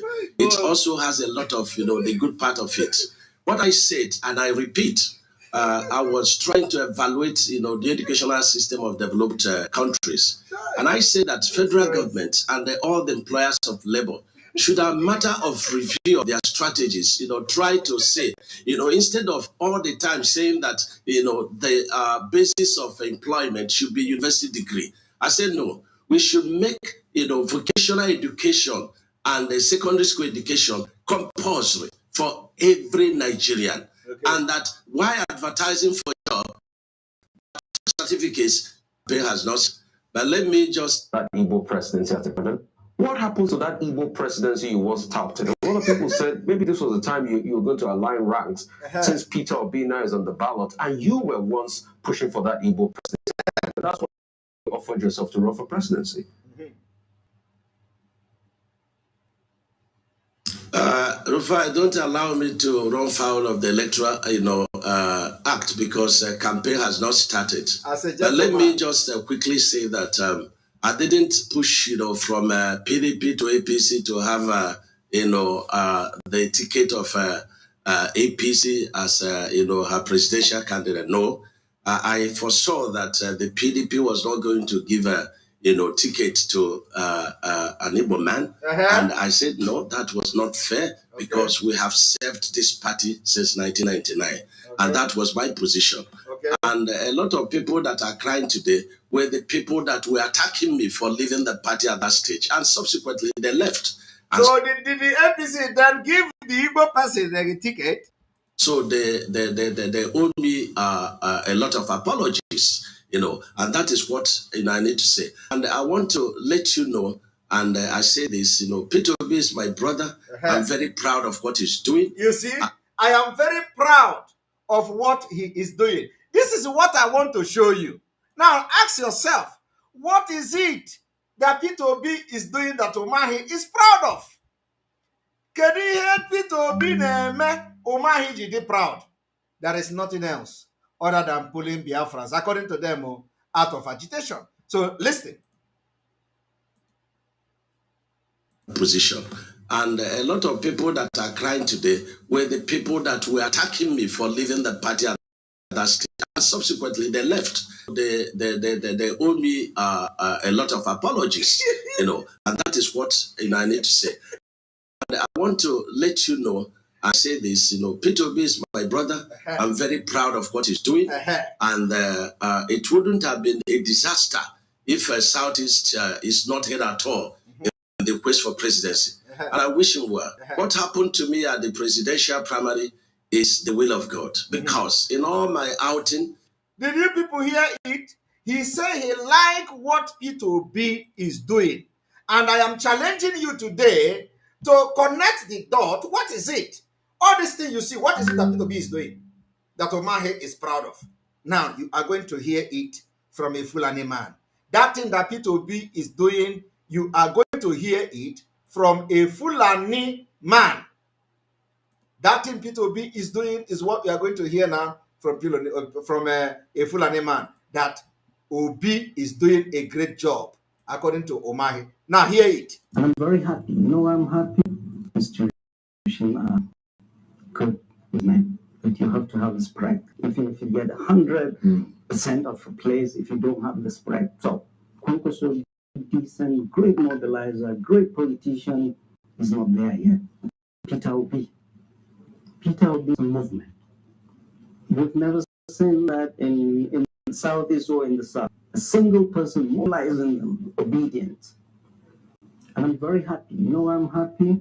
Since Obedient came on board, the agitation for secession, the violence has quietened down. I want you people to understand that two different individuals who never wanted anything for Ndi Igbo and Biafra are happy with Obi. Umahi is happy with Obi. Umahi is happy with what Obi is doing, but he cannot go and support Obi because Obi is fronting the agenda of the British, which is also agenda of Fulani, and for that reason, he like Obi. Umahi cannot say, Wike is doing what I like. The time Umahi was proud of Wike was when Wike killed Biafrans in Obibo. Umahi went there. All of you watched the video. Umahi went there and sing praises of Wike. Ohaneze Ndibo went to River State and sing praises of Wike. Nnianwodo was singing Wike, Wike, Wike, Kaigeso. Because of what? Wike was killing the people that should fight to get Biafra in Obibo. That was when Umahi was happy. Today, Umahi cannot talk good about Wike. Umahi cannot talk good about Wike. I am telling you. Now he's talking good about Peter Obi, but he cannot come publicly and say, okay, because Peter Obi is doing something good, let him come and support Peter Obi. No, because you know Peter Obi is going to win. Peter Obi can never be president of Nigeria. Even I'm just analyzing from the context of let us see, what is going to happen. He can never do that. The only thing Peter Obi is doing now, according to them, is that Peter Obi is pulling the Biafra agitators. And that is a lie. That is complete lie and fallacy. Peter Obi is not pulling Biafra agitators. The people that are running to Peter Obi are the people like the DOS criminals, the people like our leader's wife, because the post she shared now is the post of Peter Obi since 2020. These are the people that are going to Peter Obi. But the real agitators, Mazi Nnamdi Kanu can never go to Peter Obi. Mazi Nnamdi Kanu can never go to Peter Obi. That is the fact. Not about even Peter Obi. Mazi Nnamdi Kanu can never choose Igbo presidency over freedom of Biafra. That is a fact. And anybody in autopilot can never choose Igbo presidency over the freedom of Biafra. Listen. The South, a single person, Peter Obi is a movement. We've never seen that in Southeast or in the South. A single person mobilizing them, obedient. And I'm very happy. You know why I'm happy? Since Obedient came on board, we've never seen that in Southeast or in the South. A single person mobilizing them, obedient. And I'm very happy. You know why I'm happy? He's happy. Since Obedient came on board. The first time you are going to be hearing politicians in Nigeria telling you how they are happy about their opponent. Are you not getting the sense? You are hearing politicians from different political parties praising their opponent. For one thing, they believe, which is not true. They believe that Obi is pulling Biafra agitators. They believe that since Obi came, the Biafra agitation have come down. And for that reason, all the parties are praising him. He is doing a great job. But yet, they cannot give support to the person they claim is doing a great job. Because the idea is not for him to be a president. He can never be a president. His job is not to become president. His job is to become the distractor of Biafra. That is all. They tell you how good he is doing. Umahi is proud. Umahi cannot tell Ebonyi State to vote Obi. This one tell you Obi is happy with Obi. He can still not tell our Hausa people to vote Obi. After all this analysis, they say Obi cannot be president. Listen. The agitation for secession, the violence has quietened down. So we have a politician that is able to bring this youth, agitated youth, into the mainstream of politics. Let them see there is hope. This is wonderful, truly is. And is he going to win this election? Not likely. Bola Ahmed Tinubu, I mean, what can I say about the Asuwaji himself? See what he's done in Lagos.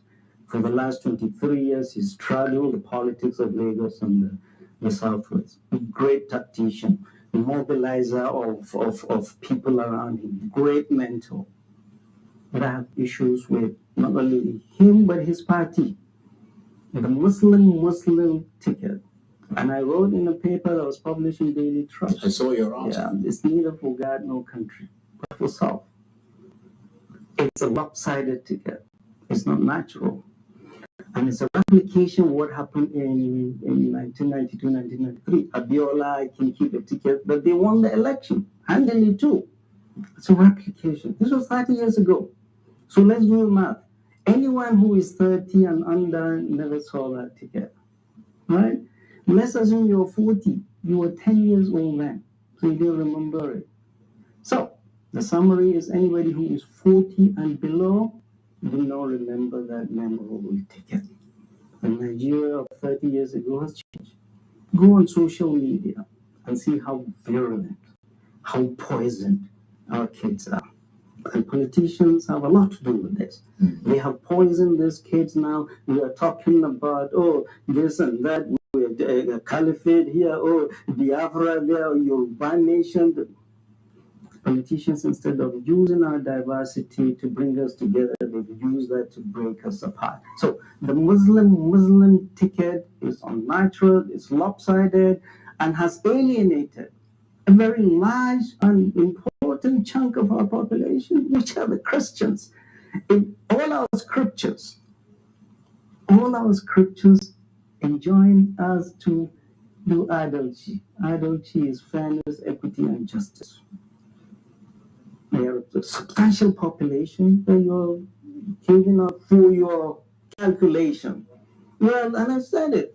The people that did all the calculation, the Northern Governors Forum, they didn't do that because they love God, Jesus Christ, Moses, or Prophet Muhammad, peace be upon him. They did it because they were waiting. If he wins, they will be one. And there is a group I didn't know existed. The APC Christian group. I didn't know that group existed. All of a sudden, they sprung up. Oh, they were the ones, incidentally, in the vanguard of Tuwaju being, their calculation is if he is the Southwestern candidate, if he wins, oh, then in the North, he will pick a Christian and to be one of us. So none of them did what they were doing for God, Jesus Christ, right. Moses, or Muhammad. They did it for So from your analysis, then, that leaves one candidate. Right. But of course, I have no doubt the candidate I will support, and I will say it today. The candidate I will support and vigorously campaign for is Alhaji Atiku Abubakar, former Vice President, the Waziri of Adamawa. Are you people hearing This is it? my reason. This time more than ever before, Nigeria needs somebody. We don't need a rookie. Somebody who's been there. Are you hearing Somebody that? who's been in the trenches. Try. Jesus This Christ. bus is in a ditch. We don't want a rookie. We want somebody who's been there, somebody who is courageous, somebody who knows what to do, somebody who is a unifier, somebody who... And that is the person P2B is bowing down to.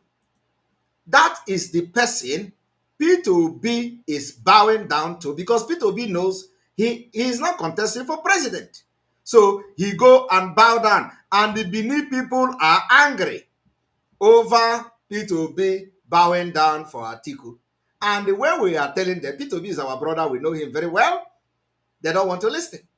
They don't want to listen. They say, oh, P2B, and they go back and say, we know what we are doing. We know what we are doing. We know what we are doing. But you see it. P2B bowing down to Atiku because they know Atiku is the one they are fronting. And they know that P2B is not contesting the election. They know. So let us hear this. We are going to a different... I've been able to explain to you You have been able to know why P2B is coming out. And those of you that are foolishly, if you are a Biafran and you are not fake Biafran name and you are following P2B, you have been able to hear it today. It is only to pull you out of Biafra movement. And if you can never be Biafra, you can never be, you only pretend. But pretend and just make sure that you are going to get medication for heart attack when the thing begin to fail. Of being a Biafra nation. No more killing of northerners, no more killing of police officers, no more profiling of northerners and attacking their businesses. Let Igbo have their independent nation away from the rest of Nigeria. Nigeria on Biafra referendum in Abuja. We are the amalgamation of northern women from all parts of the north, north central, northwest, and northeast. We as mothers, we are always at the receiving end of any war, insurrection, killing, and act of terror. When our men were killed, we were raped and our children rendered orphans. We have nowhere to run to. Nigeria history has shown that women carry the heavy body of war and act of insurrection and terrorism. We have gone through it from 1967 to 1971. Women, can we allow this to happen again? No! Our men died and left us with the children. Let Biafra go. If you don't want it to happen again, let Biafra go, because it is going to happen, and this time around, you will never have the opportunity to starve our children to death. Never. It is going to happen again, and this time around, you are not going to have a blockade over Biafra. That we have achieved. So if you don't want it to happen again, next year, when we stop election in Biafra land, just conduct a referendum, at least to give yourself some dignity. Out of nothing. Other men that survive simply move on, but we never move on. The aftermath of the war and the suffering left a lifetime scars in our hearts and on our body. We therefore anonymously call on the leader and father of the country and the leadership of the National Assembly, President of the Senate, Dr. Ahmad Lawal, and the Speaker of the House of Representatives, Right Hon Femi Gbajabiamila, to immediately call for a referendum in the country. Let people choose to live in peace in Nigeria or leave. Any other group or nationality that wants to sit or exercise their right for self-determination, like the Southeast has been agitated for the seat to be allowed to leave Nigeria peacefully without resorting a second civil war. Wow. Today, the Igbo nation has turned the entire Southeast to almost a war zone. Northerners, irrespective of their tribes, are no longer safe. Did you hear what this woman said? Today, Igbos have turned the Southeast to war zone. They are more concerned about Igbo Southeast war zone, but these people are living in IDP camp in the north. They are not worried about that. They are not worried about that. In Kaduna, you can't travel between Kaduna and Abuja. They are not worried about that. They are not worried about the fact that you can't even travel by train to any part of northern Nigeria without the fear of being kidnapped by terrorists. They are not worried about that. They are not worried about the fact that the senators they are calling upon cannot travel to their villages and in peace. They are not worried about that.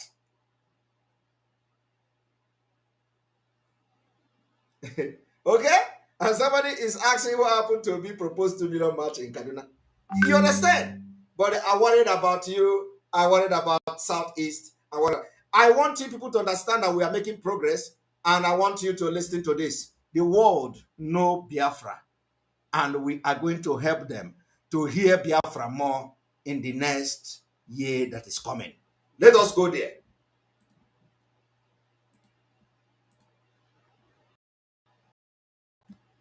Since World War II, there has not been another tragedy that resembles the scope of the Holocaust in any way, but there are many cases in which it stands on the side It does not prevent genocide. It does not prevent mass murder. It could be Biafra or Cambodia or... It can be Biafra or Cambodia. The president, the ex-president of Israel, even recognized the massacre, the mass murder, the genocide against Biafra people. And that is why when we talk, some of you don't understand what is going on. They know our pain and what we have gone through.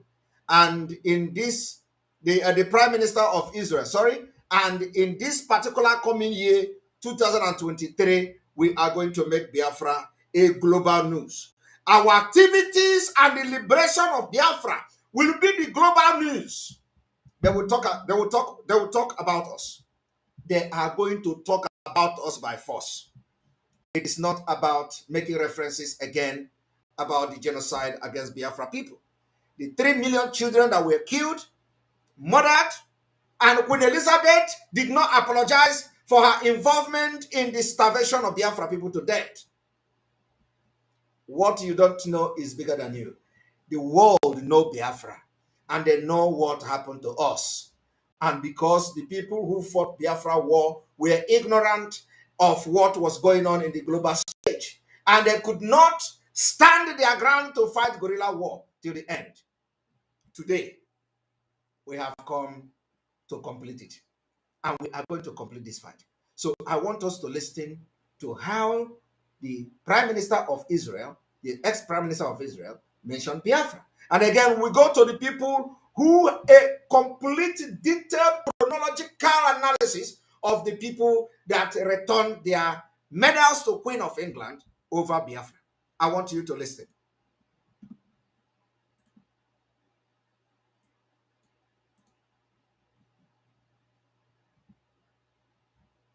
Since World War II, there has not been another tragedy that resembles the scope of the Holocaust way, but many cases in which the world died and does not prevent genocide and does not prevent mass murder.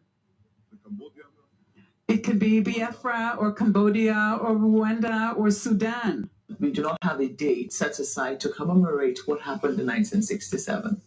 I think there's no need for that because you'll be reopening old wounds. It's not the duty of people who are not involved to deny the pain of people who are involved.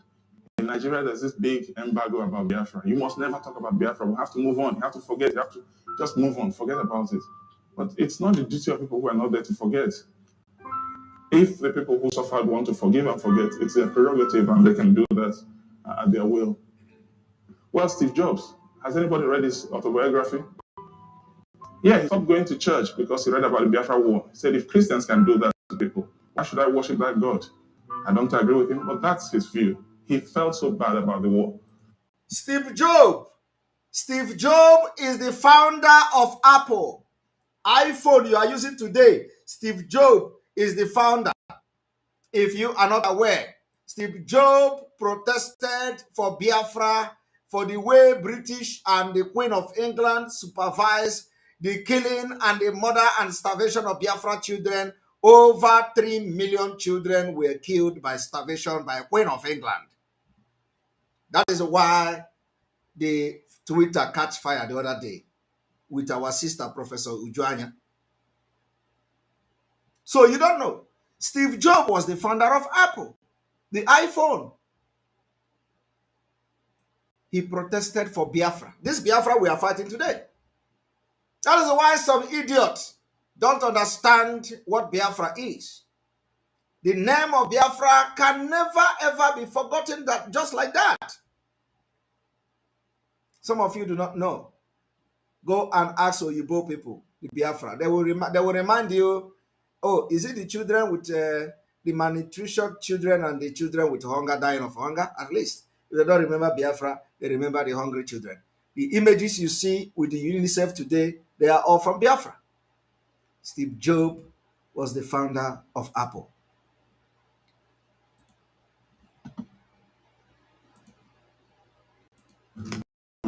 Bernard, former French foreign minister, remember him in Kosovo, digging everyone to understand what happened in Kosovo. But where did he start? He started in Biafra. He was there as a Red Cross volunteer. He resigned from the Red Cross. He said, we can't be impartial in such a situation. He founded Médecins Sans Frontières, MSF, because of the Biafra situation. And that's what Biafra did to him. John Lennon returned his MBE to the Queen because of the Biafra war. As a protest against violence and war, especially Britain's involvement in Biafra, which most of the British public aren't aware of, because all the press, TV and radios slant all the news from Biafra. All the stuff I learned on Biafra from journalists, off-the-cuff folks, was a different story, and I began to be ashamed of being British. And I'm a patriotic nationalist, for truth allowed, and Yoko can vouch for that. I'm always fighting about what Britain invented radar and what all the different things we've done. But every day I just began to worry a bit more about it. And I was going to send the MBE back anyway. I could have done it privately, but the press was on that anyway. You would have been here a week later instead, less impact. Jimi Hendrix was playing concerts to raise money for the children in Biafra. He was raising money to feed people like me. I would have died if those flights hadn't come in. 3,170 flights in 3 years that came in with all the food we wanted because there was no way to feed Biafra. And of course, part of the war strategy was to starve and kill everybody. Akanibian, he had all the awards from here. CBE, MBE, everything, right up to the night. They returned all of that to the Queen because of the war. If you came away from some of the earlier tragedies of the Biafran War and some of the wars in Africa and the AIDS things I photographed, there wasn't enough darkness. The next piece is also by Alex Baranovsky. It's called Biafra, and this was actually written for a documentary which just came out at the beginning of this year. The documentary is called McCullen, and it's about the very famous war photographer Don McCullen, who traveled around the world over the last 30, 40 years, taking the most extraordinary photographs, mostly of war-torn areas. And Biafra was a former province near to Nigeria, where they had a most horrendous civil war in the 1960s. And there was a particular colony, a children's colony, which had been abandoned, and thousands of children were left there to die. And Don McCullen arrived at this place in Biafra to find all these children there. And the children thought that he had come to save them. But the truth was he was there as a photographer. He'd come to take photos. You know, I'd walk into a school in Biafra and I would see 800 children dying. And as soon as they saw the white men coming, you could see they thought there was some hope at the end of the tunnel. And what did I bring them? I brought them 2 Nikon cameras around my neck. And I saw these children dropping down and dying in front of me. And you know, we live in a world now where the media isn't that particularly interested in the real tragedy in our lives. You feel that? I'm convinced it is. And it was something that he just never really got over, never really recovered from. And Alex wrote... He never really recovered from what he saw in Biafra. He never really recovered from what he saw in Biafra. That is why next year, by 2023, we will reignite the spirit of Biafra across the globe. Our action, the way we are going to deal with Nigeria, the way we will fight against this general election, will reignite the war of Biafra globally. And that is why every Biafra is now at large. The opportunity has never been like this, apart from the fact that the Biafra war never stopped. So next year is the year that Biafra will come, because we are going to reignite the fire of Biafra. Some of you do not know what we know. And somebody will be somewhere telling me about, P2B is coming. P2B to hell with P2B and their presidency. You can't trade our freedom for your presidency of 8 years.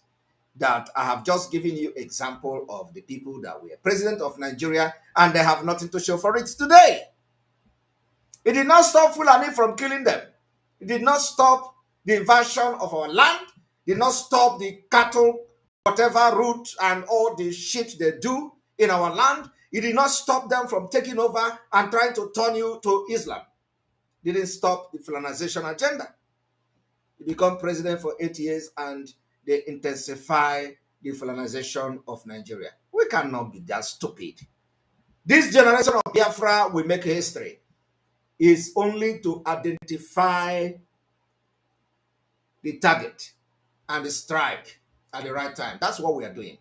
We can never allow this election to take place in Biafra land. It is a time for payback.